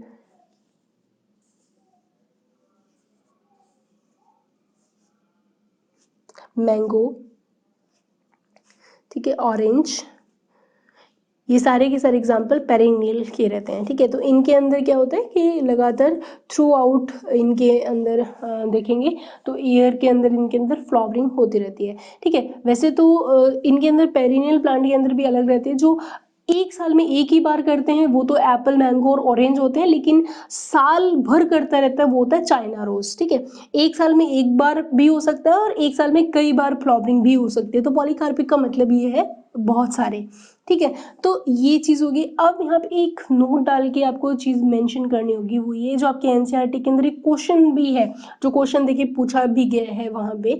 अगर आप अपनी एनसीईआरटी को अच्छे से रेगुलरली रीड कर रहे हो तो ये आपको क्वेश्चन वहाँ पे देखने को मिल जाएगा, ठीक है। वहाँ पे ये चीज़ देखी गई है कि जो ये फेजेस की हम बात कर रहे हैं, जो वेजिटेटिव फेज है, प्लांट के रिस्पेक्ट में बात करें तो वेजिटेटिव फेज होगी, जुबेलाइन फेज होगी, ठीक है, और जिसको आप वेजिटेटिव बोलते हैं, रिप्रोडक्टिव फेज होगी। तो इनके अंदर ये प्लांट्स में ये फेजेस जो होती हैं, कुछ में तो क्लियर कट आती है, कुछ में नहीं होती। तो अगर हम उन प्लांट्स की बात करें जैसे कि एनुअल प्लांट हुए और बाइनियल प्लांट्स हुए, एनुअल और बाइनियल प्लांट की बात करें तो इन प्लांट्स के अंदर हम लोगों को क्लियर कट बिल्कुल नीट हमें ये तीनों की तीनों फेजेस देखने को मिलती है, क्लियर कट शो होती है। तीनों फेजेस कौन सी? वेजिटेटिव फेज, ठीक है, रिप्रोडक्टिव फेज, ठीक है, और थर्ड हमारे पास फेज रहती है वो होती है सेनेसेंट फेज, ठीक है, सेनेसेंट फेज। ये तीनों की तीनों फेज आपसे क्वेश्चन पूछ सकते हैं कि कौन कौन से प्लांट होते हैं जिनके अंदर हमें ये क्लियर कट देखने को मिलती है। लेकिन जो पेरिनियल प्लांट होता है बच्चों, उनके अंदर ये फेजेस क्लियरली शो नहीं होती। पेरिनियल के अंदर मल्टीपल ईयर का लाइफ स्पैन रहता है, तो it is a very difficulty to identify these stages, to clearly define these phases, ठीक है। इन फेजेस को क्लियरली डिफाइन करना बड़ा ही मुश्किल हो जाएगा, क्योंकि पेरिनियल प्लांट का लाइफ साइकिल जो होता है वो कई सालों तक चलता है। तो इस केस के अंदर एक क्वेश्चन जो है वहाँ पे देखने को मिल रहा है कि मान लो एक बार फ्लावरिंग हो गई, फ्लावरिंग होने के बाद में पत्ते झड़ गए, और जब दोबारा फ्लावरिंग होती है, ठीक है, एक प्लांट के अंदर, तो एक फ्लावरिंग से दूसरी फ्लावरिंग का जो पीरियड होता है उस पीरियड को हम किस में रखते हैं? तो यहाँ पे हमें देखने को मिलता है फ्लावरिंग अकर्स, क्योंकि इनके अंदर पेरिनियल मोर देन 1 टाइम्स होता है, ठीक है। तो अब बहुत बार फ्लावरिंग होती है, दैट मीन यहाँ पे हमारे सामने एक क्वेश्चन आ जाएगा इस चीज़ के ऊपर, जो मैंने अभी बताया कि एक बार फ्लावरिंग होने के बाद में जो नेक्स्ट टाइम फ्लावरिंग होती है वहाँ हमें किस तरीके से इस चीज़ को शो करेंगे। तो देखो वहाँ पे हमारे सामने मतलब क्वेश्चन के फॉर्म में पूछा गया है ये कि जो एक बार फ्लावरिंग के बाद में जो नेक्स्ट टाइम फ्लावरिंग होती है, तो वो जो पीरियड होता है उस पीरियड को हम कहाँ रखते हैं? वेजिटेटिव में रखेंगे, रिप्रोडक्टिव में रखेंगे, या सेनेसेंट फेज के अंदर रखेंगे? दैट इज़ अ वेरी मतलब डिफिकल्टी रहती है यहाँ पे क्लियरली इन चीज़ों को आइडेंटिफाई करने के लिए, ठीक है। तो आपकी एनसीईआरटी ने इस चीज़ को मेंशन भी किया हुआ है। तो यहाँ पे जो क्वेश्चन जो रहता है वो कुछ इस तरीके से रहेगा, what would you call the inter flowering phase या पीरियड, ठीक है, इंटर फ्लावरिंग पीरियड मतलब दो फ्लावरिंग के बीच में। तो यहाँ पे जो ये पीरियड रहेगा इसका आंसर हमारे पास क्या रहेगा? वो जुवेलाइन फेज, यानी कि वेजिटेटिव फेज नहीं होता, वो कौन सा होता है? मैच्योर फेज कहलाती है। दो फ्लावरिंग के बीच का जो फेज होता है जिसको इंटर फ्लावरिंग पीरियड बोला जाता है, वो फेज कौन सी रहती है? मैच्योर फेज रहती है। ये एनसीईआरटी का क्वेश्चन भी है। तो इस तरीके से हमने क्या देखा? रिप्रोडक्टिव फेज देखा किसके अंदर? प्लांट्स के अंदर। अब हम देखेंगे जो रिप्रोडक्टिव फेज किसके अंदर? एनिमल्स के अंदर, क्योंकि एनिमल्स के अंदर भी रिप्रोडक्टिव फेज का ड्यूरेशन जो रहता है वो अलग अलग रहता है। देखो वैसे तो जुवेलाइन फेज हो, चाहे रिप्रोडक्टिव फेज हो, चाहे सेनेसेंस फेज हो, तीनों ही फेजेस के अंदर मतलब वेरिएशन रहती है। तो रिप्रोडक्टिव फेज हम देखते हैं किसके अंदर? इन एनिमल के अंदर भी रिप्रोडक्टिव फेज रहती है, वो वेरी कर रही है डिफरेंट ऑर्गेनिज्म में, ठीक है।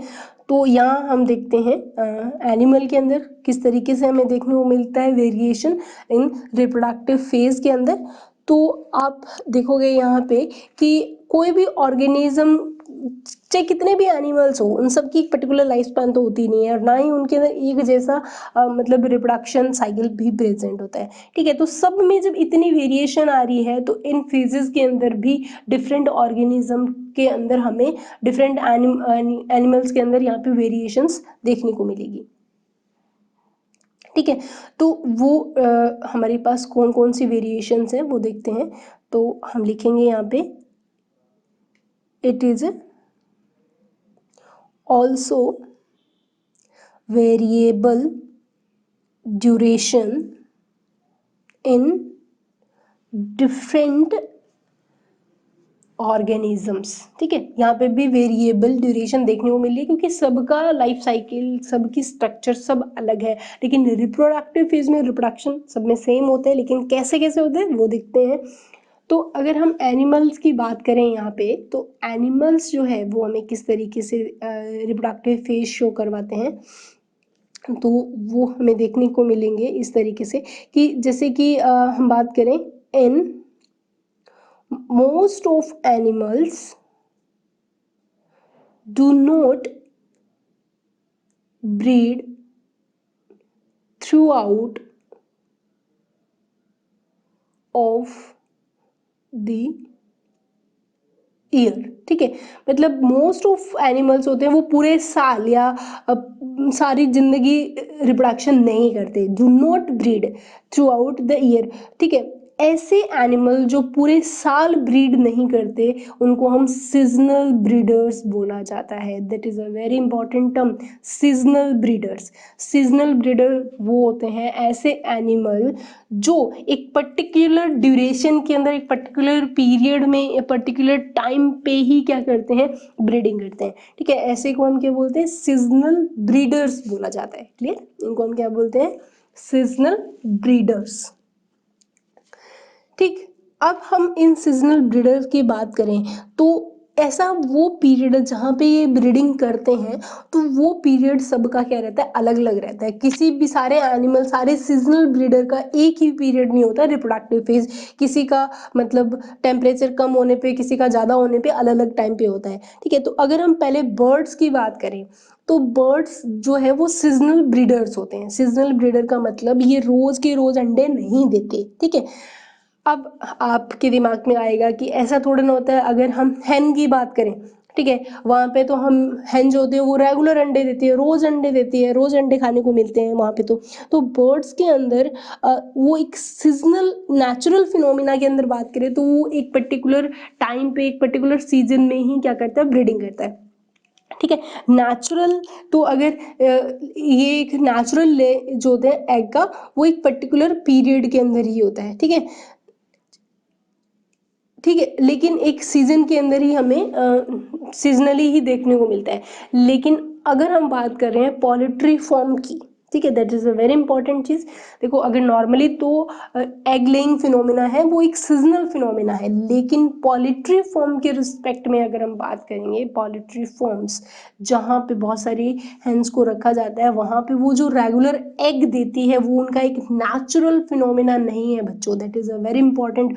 वो उनका नेचुरल फिनोमिना ना होके वो उनका एक आर्टिफिशियली इंड्यूस्ड फिनोमिना है। वहाँ पे जो एग दिए जाते हैं पोल्ट्री फॉर्म के अंदर, वो क्या है, एक इंड्यूस्ड फिनोमिना है, आर्टिफिशियली इंड्यूस्ड फिनोमिना है, ठीक है। यानी कि वहाँ पे उनको आर्टिफिशियली इंड्यूस किया जाता है, उनकी हॉर्मोन्स के साथ फ्लक्चुएशन की जाती है। यानी कि ये हॉर्मोन्स के साथ क्या होता है, उनके अंदर हार्मोनल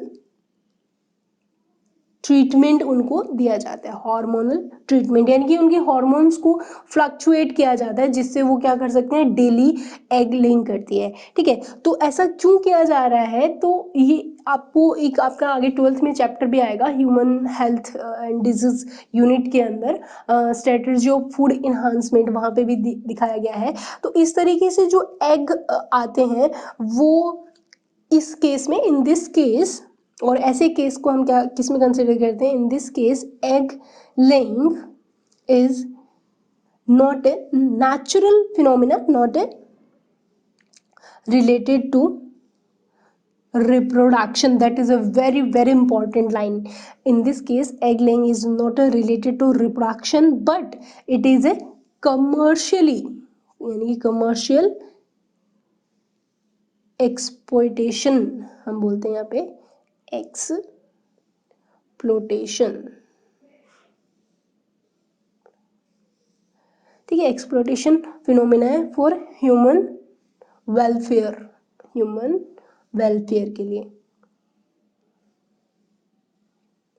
ठीक है। तो that is a very very important. Birds के अंदर अगर एग लेइंग फिनोमिना पूछा जाए, क्वेश्चन आ जाए, तो बर्ड्स के अंदर जो नेचुरली तो उनके अंदर एग जो होता है वो सीजनल होता है, लेकिन पोल्ट्री फॉर्म के अंदर क्वेश्चन पूछा जाए तो वहाँ पे एग लेइंग जो फिनोमिना है वो रिप्रोडक्शन के से रिलेटेड नहीं होती, वहाँ पे ये कमर्शियली एक्सप्लोइटेशन के अंदर हम कंसिडर करते हैं, जो कि आगे हम ह्यूमन हेल्थ एंड डिजीज वाली यूनिट के अंदर strategy of food enhancement chapter के अंदर इसको पढ़ेंगे भी। तो वहाँ पे ये कमर्शियली यूज़ के लिए यहाँ पे आर्टिफिशियली फिनोमिना से, आर्टिफिशियली हार्मोनल ट्रीटमेंट से हेंस को इंड्यूस किया जाता है। तो यहाँ पे रिप्रोडक्शन फिनोमिना ये नहीं रहती है। क्लियर हो गया? तो यहाँ पे सीजनल ब्रीडर्स के केस में बर्ड्स का एग्जांपल सबसे इंपॉर्टेंट रहता है, क्योंकि ये बड़ा ही कंफ्यूज करेगा आपको कि जो पोल्ट्री फॉर्म है वहाँ पे रेगुलर एग दिए जाते हैं, तो इसका मतलब हैन जो है वो क्या होती है, वो एक कंटिन्यूस ब्रीडर होती है, कंटिन्यूस नहीं होती। ह्यूमन वेलफेयर के लिए यहाँ पे इस फिनोमेना को आर्टिफिशियली इंड्यूस किया जाता है कमर्शियली यूज़ के लिए, ठीक है।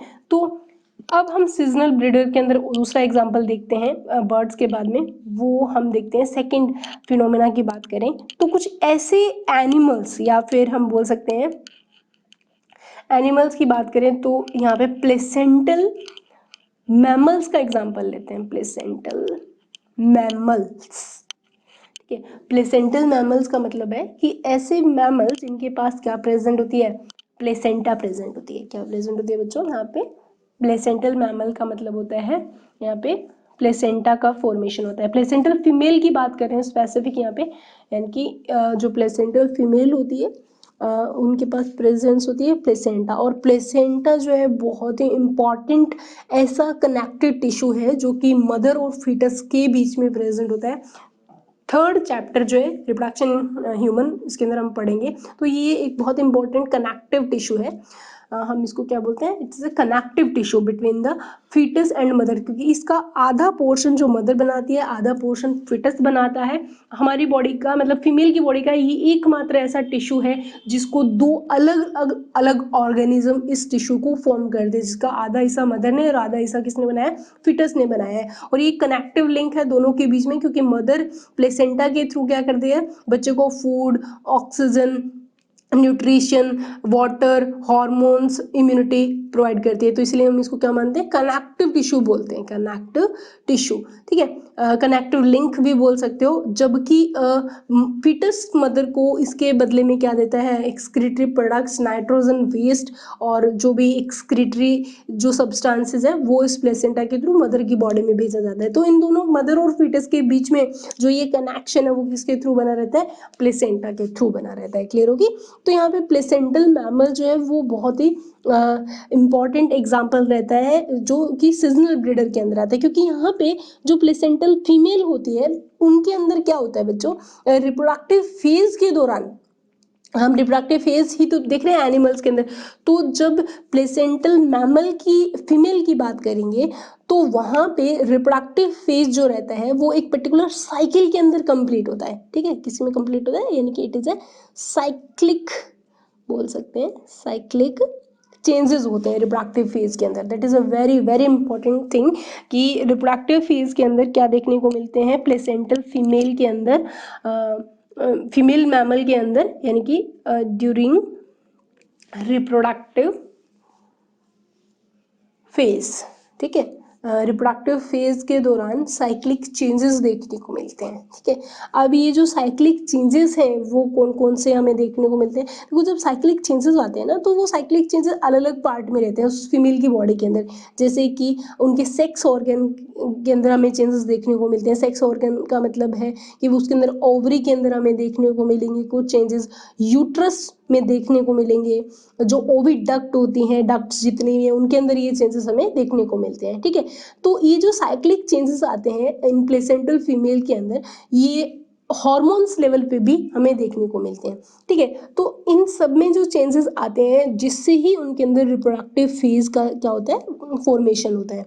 तो यहाँ पे ये जो साइक्लिक चेंजेस हमें अलग अलग तरीके से देखने को मिलते हैं, दो टाइप से ये चेंजेस हमारे सामने आते हैं, ठीक है, फीमेल के अंदर। तो वो कौन कौन से हैं, देखो, एक साइक्लिक चेंज जो रहता है फीमेल के अंदर, वो तो रहता है ऑयस्ट्रस साइकिल, ठीक है, ऑयस्ट्रस साइकिल। और दूसरा जो रहता है वो होता है menstruation cycle, menstruation cycle, that is a very important, ठीक है। साइक्लिक चेंजेस कितने टाइप के आगे बच्चों, फटाफट, एक तो ऑयस्ट्रस साइकिल हो गया और दूसरा कौन सा गया, मेनेस्ट्रेशन साइकिल। प्लेसेंटल फीमेल की बात चल रही है, रिप्रोडक्टिव फेज के दौरान उसके जो सेक्स ऑर्गन्स होते हैं, हार्मोन्स लेवल पे उनके अंदर चेंजेस आते हैं। मेनेस्ट्रल साइकिल को हम बहुत डिटेल में पढ़ेंगे, टेंथ में भी इसके बारे में आपने थोड़ा बहुत आइडिया लिया था, ठीक है। तो अभी हम इसको बहुत डिटेल के अंदर करेंगे नेक्स्ट थर्ड चैप्टर के अंदर। ऑयस्ट्रस साइकिल जो है वो बेसिकली चलता है नॉन प्राइमेट फीमेल के अंदर, ठीक है, या नॉन प्राइमेट मैमल बोल सकते हो। दूसरा मेनेस्ट्रेशन चल रहा है प्राइमेट मैमल्स के अंदर, ठीक है। ह्यूमन आप इसका एग्जांपल ले सकते हैं, ठीक है। प्राइमेट के अंदर ह्यूमन, एप्स, मंकी सारे प्राइमेट रहते हैं। नॉन प्राइमेट में काओ एग्जांपल देखें तो cow, sheep, rat, deers, dog, tiger etcetera, ये सारे क्या रहते हैं, नॉन प्राइमेट फीमेल्स होती है। और इनके अंदर कौन सा साइकिल चलता है, ऑयस्टर साइकिल चलता है। क्योंकि मैनेस्ट्रेशन की अगर हम बात करें तो मैनेस्ट्रेशन जो होता है वो प्राइमेट मैमल्स के अंदर चलता है, और प्राइमेट्स के अंदर हमें जो साइकिल रिप्रोडक्टिव फेज के अंदर ये जो साइकिल देखने को मिलता है वो जो होता है वो बड़ा ही यूनिक साइकिल रहता है, और ये बहुत ही इंपॉर्टेंट साइकिल होता है मैनेस्ट्रेशन साइकिल। और ये कहाँ कहाँ रहता है, प्राइमेट्स के एग्जाम्पल अगर हम देखें तो एग्जाम्पल में हम यहाँ पे किस किस को रखते हैं, प्राइमेट्स मैमल्स के अंदर ह्यूमन रहता है, मंकी, सॉरी पहले मंकी, एप्स, ह्यूमन, ठीक है। तो ये जो एग्जाम्पल है ह्यूमन के अंदर, तो मेनेस्ट्रुअल साइकिल को हम बहुत डिटेल में पढ़ने वाले हैं थर्ड चैप्टर के अंदर, जैसे मैं देखेंगे कि मेनेस्ट्रेशन साइकिल है क्या, कैसे चलता है, कौन से हार्मोन इसके लिए रिस्पॉन्सिबल होते हैं, ठीक है। तो ये बहुत सिस्टमेटिक ढंग से हम करने वाले हैं ह्यूमन के अंदर। तो ह्यूमन के अंदर तो क्या है कि थ्रू आउट द ईयर चलता रहता है। जब एक प्यूबर्टी एज आ जाती है तो उस एज के अंदर रिप्रोडक्टिव साइकिल जो है वो कंटिन्यूअस चलता रहता है, ठीक है। तो हर एक महीने में एक बार मेनेस्ट्रेशन आता है, तो इस वजह से ह्यूमन को हम किस में रखते हैं, कंटिन्यूअस ब्रीडर के अंदर रखा जाता है, ठीक है। लेकिन जो बाकी के एनिमल्स होते हैं जो कंटिन्यूअसली ब्रीड नहीं करते, वो एक पर्टिकुलर सीजन में ही ब्रीड करते हैं, तो उनको हम क्या बोलते हैं, सीजनल ब्रीडर्स रखा जाता है। तो रिप्रोडक्टिव फेज की अगर हम बात करें एनिमल्स के अंदर, तो उससे हमें सीजनल ब्रीडर्स भी देखने को मिलते हैं और कंटिन्यूअस ब्रीडर्स भी देखने को मिलते हैं, ठीक है। तो यहाँ पे जो सीजनल ब्रीडर तो एक पर्टिकुलर पीरियड में काम करेंगे, और कंटिन्यूअस ब्रीडर होते हैं वो लगातार ब्रीड करते हैं, ठीक है। अब हम आगे देखते हैं, ये तो हमारे पास थी फेजेस जिसके अंदर हम जुवेनाइन फेज के बाद में रिप्रोडक्टिव फेज कर चुके हैं। तो रिप्रोडक्टिव फेज हमने प्लांट के अंदर भी देख ली, जिसके अंदर अलग अलग हमारे पास प्लांट के टाइप बनते हैं, मोनोकार्पिक भी और पॉलीकार्पिक भी। एनिमल के अंदर भी देख लिया, जिसके अंदर हमारे पास सीजनल ब्रीडर भी आते हैं और कंटिन्यूस ब्रीडर भी आते हैं, जिसके अंदर कुछ पर्टिकुलर क्लासिक चेंजेस भी हमें देखने को मिलते हैं ऑयस्टर साइकिल्स के अंदर या मेनेस्ट्रल साइकिल के फॉर्म में। थर्ड स्टेज हमारे पास कौन सी रहती है बच्चों, सेनेसेंट स्टेज रहती है, जिसको एजिंग भी बोल सकते हो, ठीक है, जिसको हम क्या बोलते हैं, सेनेसेंस को एजिंग फेज, ठीक है। इस फेज के अंदर क्या है, आपके एनसीईआरटी ने भी मेंशन किया हुआ है कि इस फेज के अंदर काफ़ी सारी चीज़ें यहाँ पे चेंज हो जाती है, क्योंकि ये मैच्योरिटी के बाद ये फेज आती है। और इस फेज के अंदर जो ऑर्गेनिज्म है उसके अंदर बहुत सारी चीज़ें क्या होती है, वो रिड्यूस होना स्टार्ट हो जाती है, या बोलें कि उनकी जो सेल्स हैं उनकी एक्टिविटी, उनकी एनर्जी, उनकी स्ट्रेंथ जो है वो धीरे धीरे क्या होती रहती है, कम होती रहती है, और सेल्स क्या होती रहती है, डिस्ट्रॉय होती रहती है। एक पर्टिकुलर एज के साथ साथ, ठीक है। तो इसके अंदर यानी कि हम इसको कब स्टार्ट करते हैं, ये कब आती है, एंड ऑफ रिप्रोडक्टिव फेज, यानी कि रिप्रोडक्टिव फेज जब कंप्लीट हो जाती है तो उसके बाद कौन सी स्टेज आती है, सेनेसेंस फेज आती है। और इस फेज के दौरान क्या होता है उस पर्टिकुलर और एनिमल की बॉडी के अंदर, अगर हम देखें ऑर्गेनिज्म की बॉडी के अंदर, यानी कि इसको हम ओल्ड एज भी बोल सकते हैं, सीधी सी इन शॉर्ट बात, एजिंग सेनेसेंस में अगर आप कंफ्यूज हो तो सीधा याद रखो बुढ़ापा, यानी कि ओल्ड एज की बात चल रही है, ठीक है। ओल्ड एज में रिप्रोडक्टिव फेज खत्म हो चुकी होती है और यहाँ पे हमें क्या देखने को मिलता है ओल्ड एज स्टेज के अंदर, यहाँ पे जो कॉन्कोमिटेंट की बात करें, यानी कॉन्कोमिनेंट चेंजेस होते हैं। कॉन्कोमिनेंट चेंज का मतलब एक ऐसे चेंजेस जो दोबारा से नहीं होने वाले, बॉडी के अंदर कॉन्कोमिनेंट चेंज हमें देखने को मिलते हैं। जैसे एग्जांपल से समझ में आएगा, जैसे कि इनके अंदर बहुत ही स्लो हो जाती है मेटाबॉलिक रिएक्शंस, यानी कि स्लोइंग ऑफ मेटाबॉलिक रिएक्शन इनके अंदर हो जाती है। जो नर्व्स टिश्यूज होते हैं, नर्व सेल्स होती हैं, वो क्या होने स्टार्ट हो जाते हैं, डेड होने स्टार्ट हो जाते हैं, तो भूलने लग जाता है बुढ़ापे में आते आते पर्सन जो होता है ना, उसकी मतलब काम करने की पावर भी कम हो जाती है, क्योंकि मेटाबॉलिक रिएक्शंस क्या होने लगी है, स्लो होने लगी है, ठीक है। तो और तीसरी चीज यहाँ पे कि ये जो लास्ट फेज मानी जाती है लाइफ स्पैन की, सबसे लास्ट फेज है, क्योंकि यहाँ पे सारी चीजें डिस्ट्रॉय होने लगी है, मेटाबॉलिक रिएक्शन कम होने लगी है, तो अब धीरे धीरे ये जो है लाइफ स्पैन की लास्ट स्टेज कंसिडर करते हैं, क्योंकि ये जो स्टेज है वो आगे किसको लीड करेगी, that is a very important, क्योंकि senescence leads to death, that is a very important, यानी कि कौन सी फेज होती है जो डेथ को इंड्यूस करती है, तो आंसर आएगा सेनेसेंस, ठीक है। तो ये है हमारा सबसे important phase of life span, जिसके अंदर रिप्रोडक्टिव फेज बहुत इंपॉर्टेंट थी, क्योंकि रिप्रोडक्टिव फेज एक ऐसी कॉमन फेज है जिसके अंदर चाहे कैसा भी ऑर्गेनिज्म क्यों ना हो, वो सिर्फ सेक्सुअल रिप्रोडक्शन रिप्रोडक्टिव फेज में ही करता है, ठीक है। अब हम एक यहाँ पे नोट डाल के एक चीज और मेंशन करते हैं, वो ये कि in both plants and animal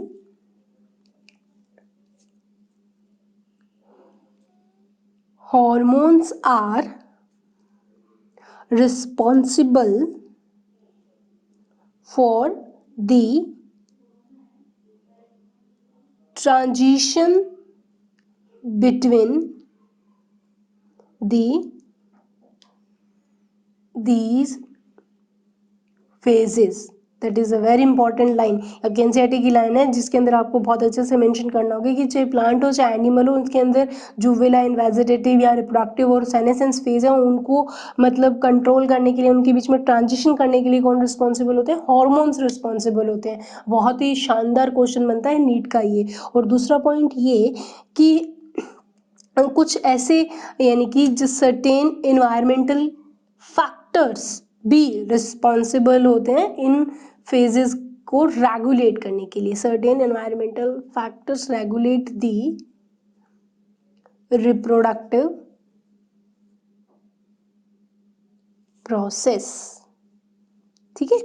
that is a very important. ये हमने देखी कि सेक्सुअल रिप्रोडक्शन है वो पर्टिकुलर रिप्रोडक्टिव फेज में ही होते हैं, जिसको हॉर्मोन्स एनवायरमेंटल फैक्टर कंट्रोल करते हैं, और जितने भी डाइवर्सिटी वाले एनिमल्स क्यों ना हो, प्लांट क्यों ना हो, अदर माइक्रोब्स फंगस क्यों ना हो, वो सेक्सुअल रिप्रोडक्शन जो है वो जब करेंगे तो एक कॉमन सिमिलरिटी के साथ सेक्सुअल मोड ऑफ रिप्रोडक्शन क्या रहता है, कॉमन रहता है। तो ये तो सारी की सारी क्या थी, फेजेस थी। और अब हम देखते हैं कि ऑर्गेनिजम्स की अगर हम बात करें तो हमें क्या देखने को मिलता है, जो ऑर्गेनिज्म है अभी तक हमने क्या देखा है कि उसके अंदर पर्टिकुलर एक लाइफ स्पैन होती है, ठीक। उस लाइफ स्पैन में हमें क्या देखने को मिल रहा है, ये जस्ट रिकॉल करवा रही हूँ अभी तक जो पढ़ा है उसको। उस लाइफ स्पैन के अंदर हमें जुवेनाइल फेज, पर्टिकुलर 3 फेज होती है बर्थ और डेथ के बीच में, ठीक है, या इसको आप वेजिटेटिव फेज भी बोल सकते हो, दोनों में से कोई सा भी वर्ड यूज करो, जुवेनाइल फेज या वेजिटेटिव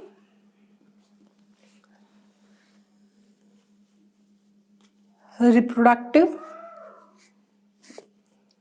और सेनेसेंस फेज, ठीक है।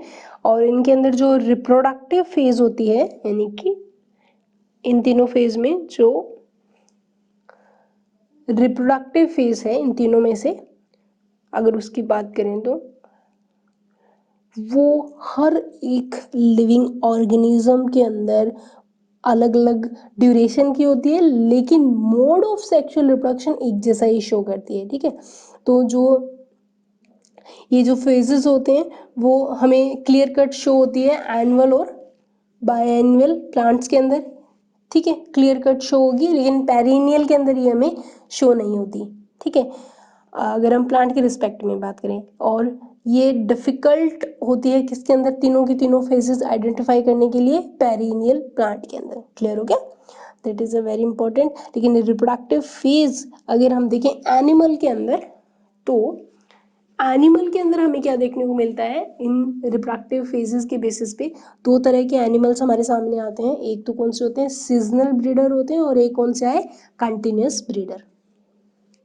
ठीक है, तो इस तरीके से ये हमारे पास सारी की सारी लाइफ स्पैन रहती है, जिसे एनसीईआरटी के सारे पॉइंट्स हमारे क्लियर होंगे, सारे नीट के क्वेश्चन हमारे क्लियर होंगे, बोर्ड के क्वेश्चन इसके अंदर आ गए इस पूरी क्लास के अंदर। और अब हमारे पास नेक्स्ट टॉपिक आता है, इसको पढ़ने के बाद वो आता है सबसे इम्पॉर्टेंट पॉइंट कि सेक्सुअल रिप्रोडक्शन के इवेंट्स कौन कौन से हैं। यानी कि अब हम पढ़ेंगे events of sexual reproduction, events of sexual reproduction. ठीक है, तो इवेंट्स की अगर हम बात करें तो इवेंट्स हमारे सामने क्या क्या रहेंगे, तो सेक्सुअल रिप्रोडक्शन की फिनोमिना टोटल 3 इवेंट्स के अंदर कंप्लीट होती है। पहला क्वेश्चन तो आपका यही होता है कि कितने इवेंट्स होते हैं सेक्सुअल रिप्रोडक्शन के, तो इस क्वेश्चन का आंसर आते हमारे पास 3 तरह के इवेंट्स आ जाएंगे। कितने तरह के, 3 तरह के। कौन कौन से हैं वो 3 तरह के, 3 टाइप के इवेंट्स हैं, 3 टाइप ऑफ इवेंट्स। ठीक है, और पहला इवेंट होता है प्री फर्टिलाइजेशन, यानी कि फर्स्ट इवेंट कौन सा है, फर्टिलाइजेशन इवेंट। ठीक है, दूसरा जो इवेंट होता है वो होता है फर्टिलाइजेशन इवेंट।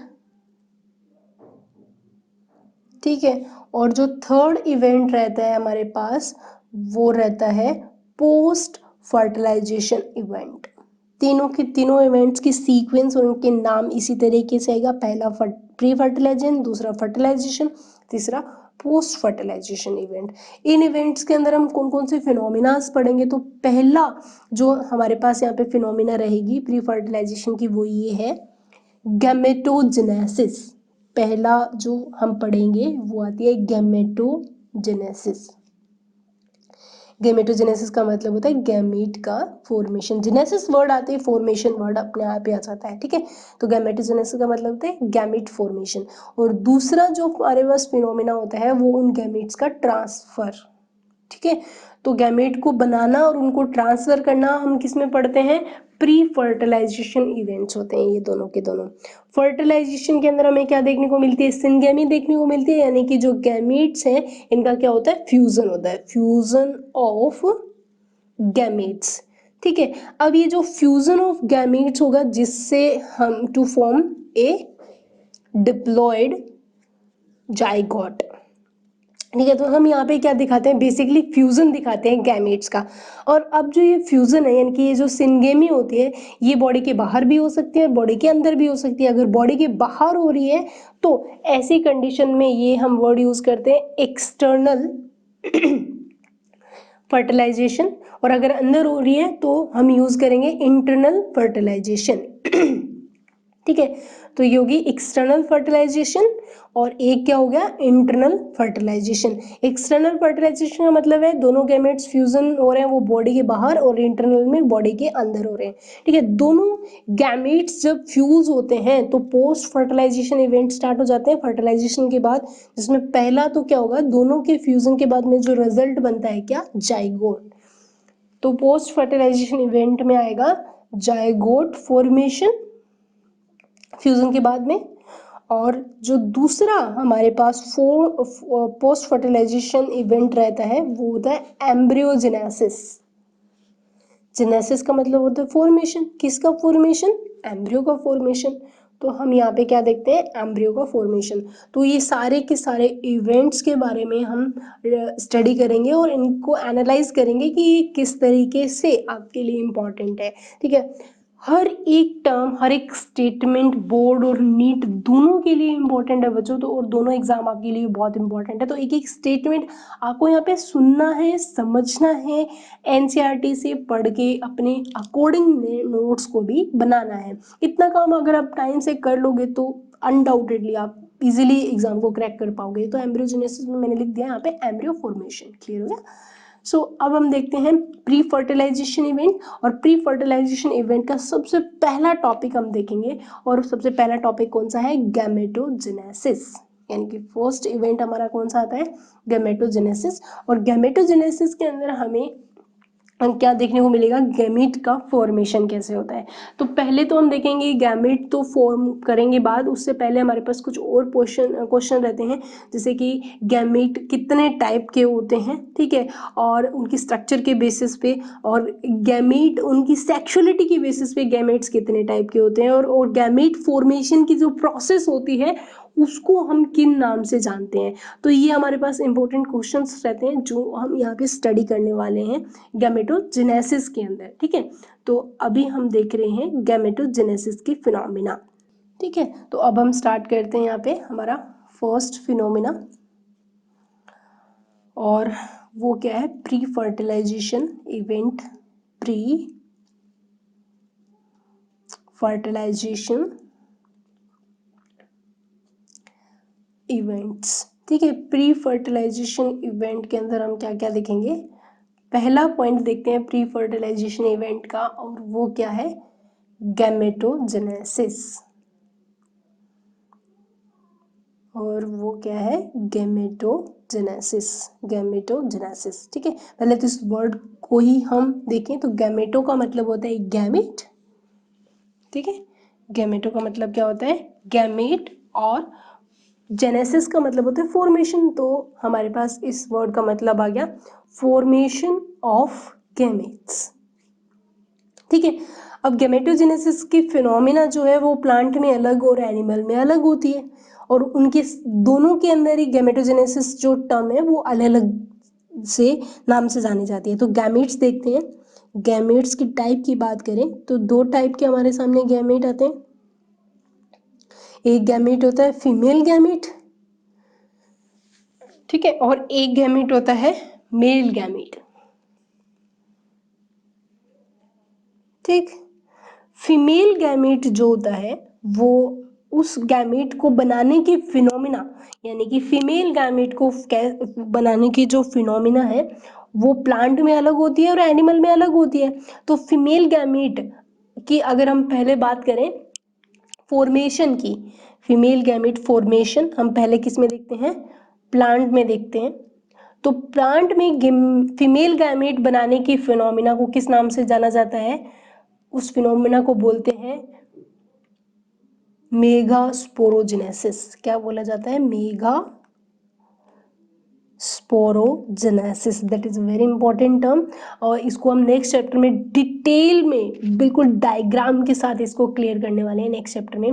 और दूसरा, अगर हम एनिमल के अंदर देखें फीमेल गैमेट के बनने की फिनोमिना को, यानी कि फीमेल गैमेट के फॉर्मेशन की फिनोमिना को ह्यूमन के अंदर स्पेसिफिक बात करें तो किस नाम से जाना जाता है, ये प्लांट के अंदर तो फ्लावरिंग प्लांट की बात थी, ठीक है, और एनिमल के अंदर हम स्पेसिफिक ह्यूमन की बात करें तो ह्यूमन में फीमेल गैमेट के बनाने के फिनोमिना को हम किस नाम से जानते हैं, वो है oogenesis।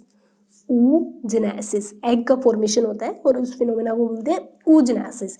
और फ्लावरिंग प्लांट में जो एग बनता है उसको मेगास्पोरोजेनेसिस। और मेल गैमेट की बात करें, मेल गैमेट फॉर्मेशन देखें तो प्लांट के अंदर मेल गैमेट फॉर्मेशन के अगर हम आए तो यहाँ पे फिनोमिना को क्या कहते हैं, माइक्रोस्पोरोजेनेसिस।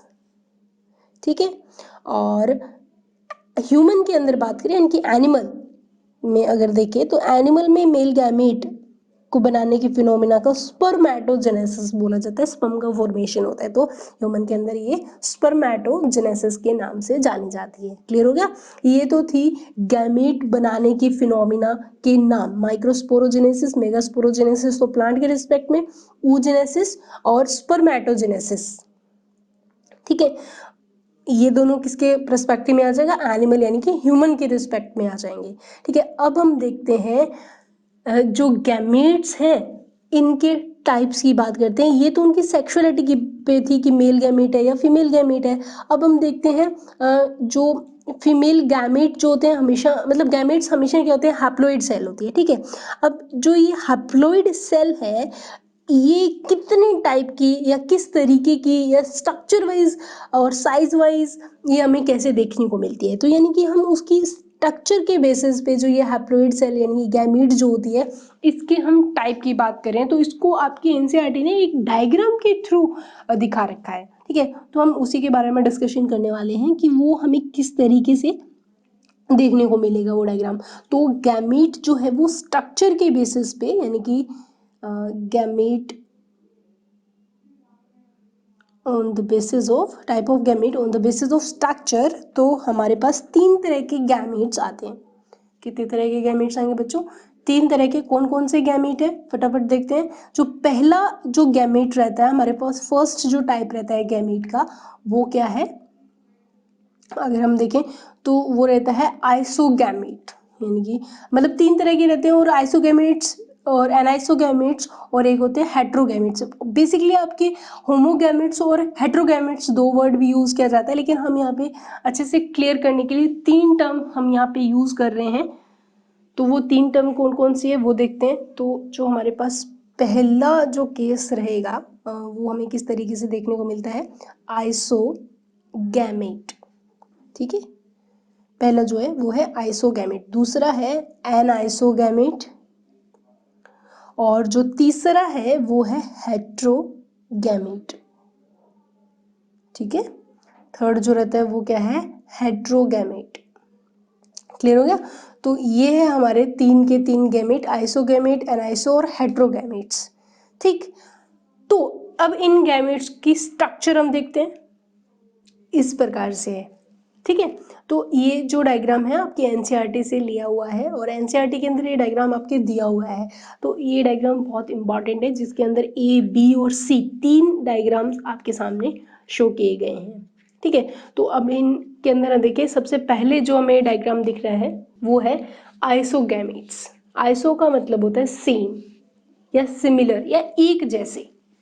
ठीक है, तो आइसोगैमेट से ऐसे क्लियर हो गया, यानी कि दोनों मेल और फीमेल गैमेट एग्जैक्ट एक जैसे होंगे, सेम ही स्ट्रक्चर होगी और सेम ही शेप होगी। There is no difference between male and female gamete. ठीक है, तो यानी कि ये मॉर्फोलॉजिकल एग्जैक्ट सिमिलर होंगे मेल और फीमेल गैमेट एक दूसरे के। यानी कि कौन से गैमेट होता है? आइसोगैमेट का मतलब होता है मॉर्फोलॉजिकल सिमिलर गैमेट, क्योंकि हमें यहाँ पे कोई ना तो शेप में, स्ट्रक्चर में, कहीं पे भी हमें यहाँ डिफरेंस देखने को नहीं मिलता है, एग्जैक्टली सेम होते हैं, मॉर्फोलॉजिकल दिखने में एकदम सेम गैमेट होते हैं। तो इनको हम आइसोगैमेट या हम इनको होमो का मतलब भी क्या होता है? सेम, तो हम इनको होमोगैमेट्स भी बोलते हैं। ठीक है, तो it's a very important.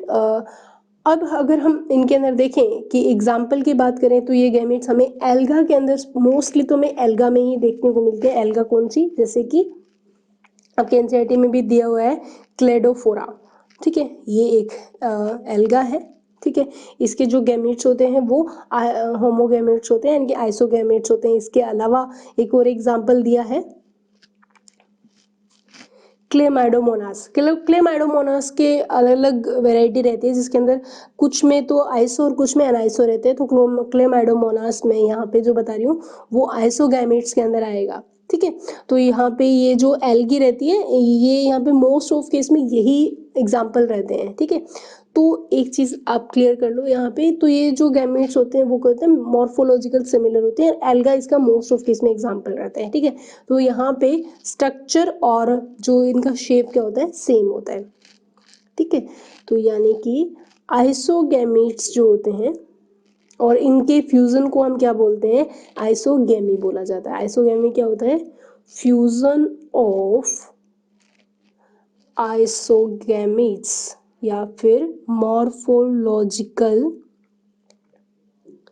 Similar gametes, fusion of morphological similar gametes.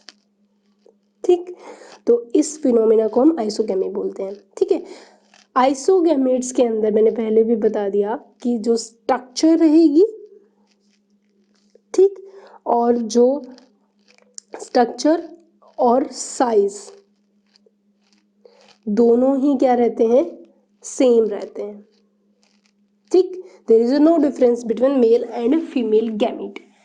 जबकि आइसोगैमीट की अगर हम बात करें तो आइसोगैमीट्स के अंदर एक चीज ध्यान रखना, इसके अंदर शेप में चीजें क्या हो जाएगी, चेंज हो जाएगी। एनाइसोगैमीट्स के अंदर जो है आइसोगैमीट्स का जस्ट अपोजिट ही रहता है। इसके अंदर हमें क्या देखने को मिलेगा कि जो गैमीट्स होते हैं ना उनके अंदर वेरिएशंस हमें देखने को मिलती है। ऑल्दो जो आइसोगैमीट्स है वो अलग कैटेगरी रहती है, हेट्रो और होमो, इसके अंदर बेसिकली दो मेन कैटेगरी हमें देखने को मिलती है।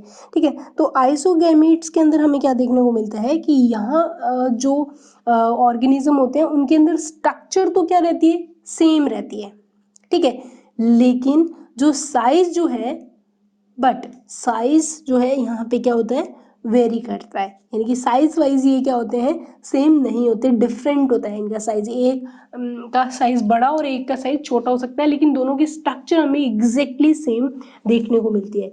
यानी कि और ऐसे फ्यूजन को हम क्या बोलते हैं, अगर ऐसे गैमेट्स का फ्यूजन होते हैं तो हम वर्ड यूज करते हैं एनाइसोगेमी। क्या वर्ड यूज करेंगे, एनाइसोगेमी। इस तरीके गैमेट्स के फ्यूजन को हम एनाइसोगेमी वर्ड यूज करते हैं। ठीक है, अब हम देखें एनाइसोगैमेट्स का एग्जाम्पल की बात करें हम, यहाँ पे हमें क्या कौन कौन से एग्जाम्पल देखने को मिलता है। एग्जाम्पल देखें तो एग्जाम्पल आएंगे हमारे पास एनाइसोगैमेट्स के, वो रहता है फ्यूकस। ठीक है, जो कि एक एल्गा है। ठीक, और दूसरा एग्जाम्पल जो रहता है वो रहेगा हमारे पास क्लेमाइडोमोनास। मैंने पहले भी बताया था क्लेमाइडोमोनास की कुछ वेराइटी हो आइसोगैमेट्स, और क्लेमाइडोमोनास ब्राउनी जो है वो एनाइसोगैमेट्स का मेन एग्जांपल। तो देखो आप क्लेमाइडोमोनास ब्राउनी ही रहता है एनाइसोगैमेट्स के अंदर। देखो एनाइसोगैमेट्स में जो स्ट्रक्चर क्या रहती है, सेम रहती है, लेकिन साइज यहाँ पे क्या करता है, वेरी करता है। एक साइज बड़ा हो जाता है, एक साइज क्या हो जाता है, छोटा हो जाता है। ठीक है, तो होमोगैमेट्स के अंदर तो दोनों ही सेम रहते हैं। ठीक है, एनआईएसओ के अंदर क्या रहते हैं, चेंजेस रहेंगी, क्योंकि यहाँ पे स्ट्रक्चर और साइज के अंदर हो सकता है वेरिएशन आ जाए। लेकिन एनआईएसओ के अंदर तो स्ट्रक्चर तो सेम रहते हैं, लेकिन साइज वाइज डिफरेंस हमें यहाँ पे देखने को मिलता है। ठीक है, बट दोनों के अंदर साइज वाइज तो चेंजेस आएंगे ही आएंगे, यानी कि एनआईएसओ और हेट्रो के अंदर। ठीक है, जबकि एनाइसो में स्ट्रक्चर सेम हो जाती है। तो हेट्रोगैमेट्स की बात करें तो यहाँ पे स्ट्रक्चर भी क्या होगी, चेंज होगी, और साइज भी यहाँ पे क्या होगा, चेंज होगा। तो स्ट्रक्चर और साइज यहाँ दोनों ही क्या रहती है, डिफरेंट रहती है। अगर एग्जाम्पल से हम देखें तो ह्यूमन के अंदर एग्जाम्पल बहुत, और इस तरीके की जो फ्यूजन होता है देखें तो उस फ्यूजन को हम क्या बोलते हैं, हेट्रोगेमी वर्ड यूज किया जाता है ऐसे के अंदर, या ऊगेमी वर्ड यूज करते हैं। Oogamy, oogamy is a very common word जो हम हेट्रोगैमेट्स आके फ्यूजन होता है, जिसमें ये बड़ा सा राउंड शेप का हमें क्या देखने को मिलता है, एग। ठीक है, तो ये बड़ा जो दिख रहा है वो क्या है, एग। और जो ये बिल्कुल छोटे छोटे मतलब बिल्कुल फाइबर लाइक जो दिख रहे होते हैं, ये क्या होते हैं, स्पर्म्स। अगर आप यहाँ पे देखो तो एग बहुत बड़ा है और स्पर्म्स बहुत छोटे होते हैं। शेप में भी यहाँ पे चेंज आ रहा है और स्ट्रक्चर में भी चेंजेस आ रहा है। ठीक है, तो यहाँ पे एग्जाम्पल जो हमारे पास रहता है हेट्रोगैमेट्स का, आपके एनसीईआरटी ने मेंशन किया हुआ है। हेट्रोगैमेट्स का जो एग्जाम्पल रहता है बच्चों, वो हम ह्यूमन के अंदर बहुत आसानी से देख सकते हैं, क्योंकि एग और स्पर्म ह्यूमन के केस के अंदर दोनों ही अलग स्ट्रक्चर और अलग साइज लेते हैं। एक एग्जाम्पल मैंने गलती से ये मैंने एनएसओ में रख दिया था, फ्यूकस एक्चुअली एग्जाम्पल है हेट्रोगैमेट्स का। इट्स वेरी इंपॉर्टेंट, ये मैंने गलती से एनएसओ के अंदर बोल दिया था। एक्चुअली फ्यूकस जो है वो हेट्रोगैमेट्स का एग्जाम्पल है, जिसके अंदर अगर आप देखोगे तो एक बड़ा है जो राउंड शेप हमें दिख रही है, वो तो किसके अंदर रहता है, तो एनाइसो के अंदर हमें क्या देखने को मिलता है बेसिकली, आप देखोगे तो एनाइसो के अंदर जो हमें किस तरीके की, एनाइसो का एक्चुअली एग्जांपल दिया नहीं है तो मैं इसकी स्ट्रक्चर बना के दिखा देती हूँ। एनाइसो गैमीट्स के अंदर ऐसा होता है कि दोनों गैमीट्स की मॉर्फोलॉजिकल तो वो सिमिलर होते हैं लेकिन साइज वाइज वो वेरी कर रहे हैं, यानी कि मेल और फीमेल जो है वो साइज में क्या हो जाएंगे, वेरी कर जाएंगे, एक बड़ा एक छोटा हो जाएगा, लेकिन स्ट्रक्चर दोनों की क्या होती है, सिमिलर होती है, यानी कि स्ट्रक्चर हमें यहाँ देखने को मिलती है, सेम स्ट्रक्चर होती है, लेकिन साइज यहाँ पे क्या होता है, डिफरेंट होता है, दैट इज ए आइसोगैमेट्स। ठीक है, जो कि क्लेमाइडोमोनास ब्राउनीज का एग्जैक्ट एग्जांपल रहता है। फ्यूकस एनाइसो का एग्जांपल नहीं है, फ्यूकस जो है, फिकस वो एग्जांपल है हेट्रोगैमेट्स का, जिसके अंदर आप देखोगे ये फिकस का एग्जांपल यहाँ पे दिखा हुआ है, इसमें एक राउंड शेप गैमीट बन रहा है, तो एक दूसरा छोटा गैमीट बन रहा है जिसके अंदर दो छोटे छोटे में फ्लेजिला भी देखने को मिल रहे हैं। ठीक है, तो ये बड़ा जो है फीमेल है और ये मेल गैमीट हमें देखने को मिल रहा है छोटा, जो आपको एनसीईआरटी डायग्राम में आपको इजीली ये क्लियर हो जाएगा, देख लो एक बार उसके अंदर तो आपको क्लियर हो जाएगा। तो फ्यूकस और ह्यूमन जो एग्जाम्पल रहते हैं वो हेट्रोगैमीट्स के अंदर रहते हैं, क्योंकि मेल के अंदर यहाँ पे हमें फ्लेजिला देखने को मिल रही है दो।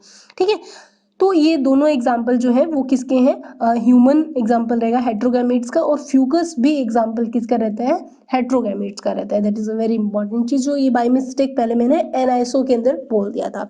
ठीक है, तो इसको आप इसको करेक्ट कर लीजिए, जो फ्यूकस है वो किसका एग्जाम्पल होगा, हेट्रोगैमेट्स का। ठीक है, तो इस तरीके से हमें ये तीनों के तीनों क्लियर हो चुके हैं, तीनों के तीनों हम लोगों ने देख लिए हैं, तीनों की तीनों स्ट्रक्चर आइसो एनाइसो और हेट्रोगैमीट्स को स्टडी कर लिया।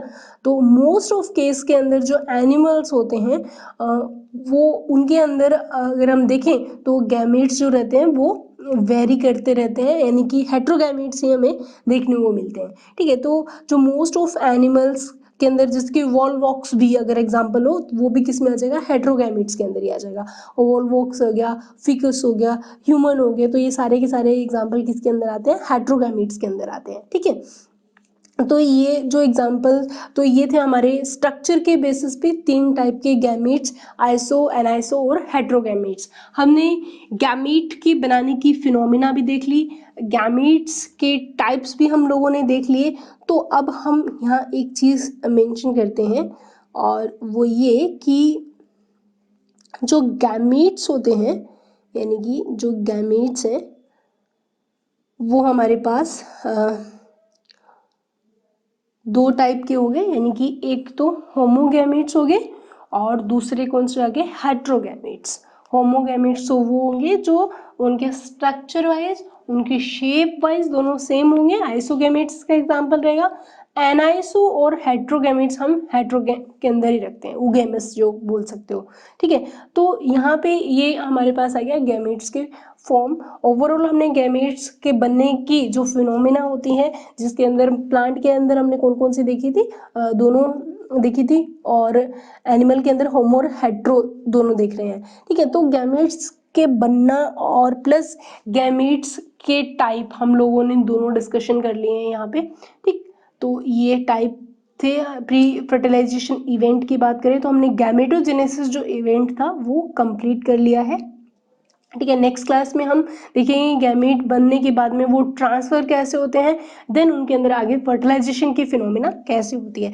तो नेक्स्ट क्लास में हम फिर से मिलते हैं और इस टॉपिक को आगे कंटिन्यू करेंगे, जिसके अंदर बाकी के बचे हुए फर्टिलाइजेशन के इवेंट्स, सेक्सुअल रिप्रोडक्शन के इवेंट्स हम डिस्कशन करेंगे। सो नेक्स्ट क्लास में फिर से मिलते हैं, तब तक के लिए कीप स्टडिंग। Thank you.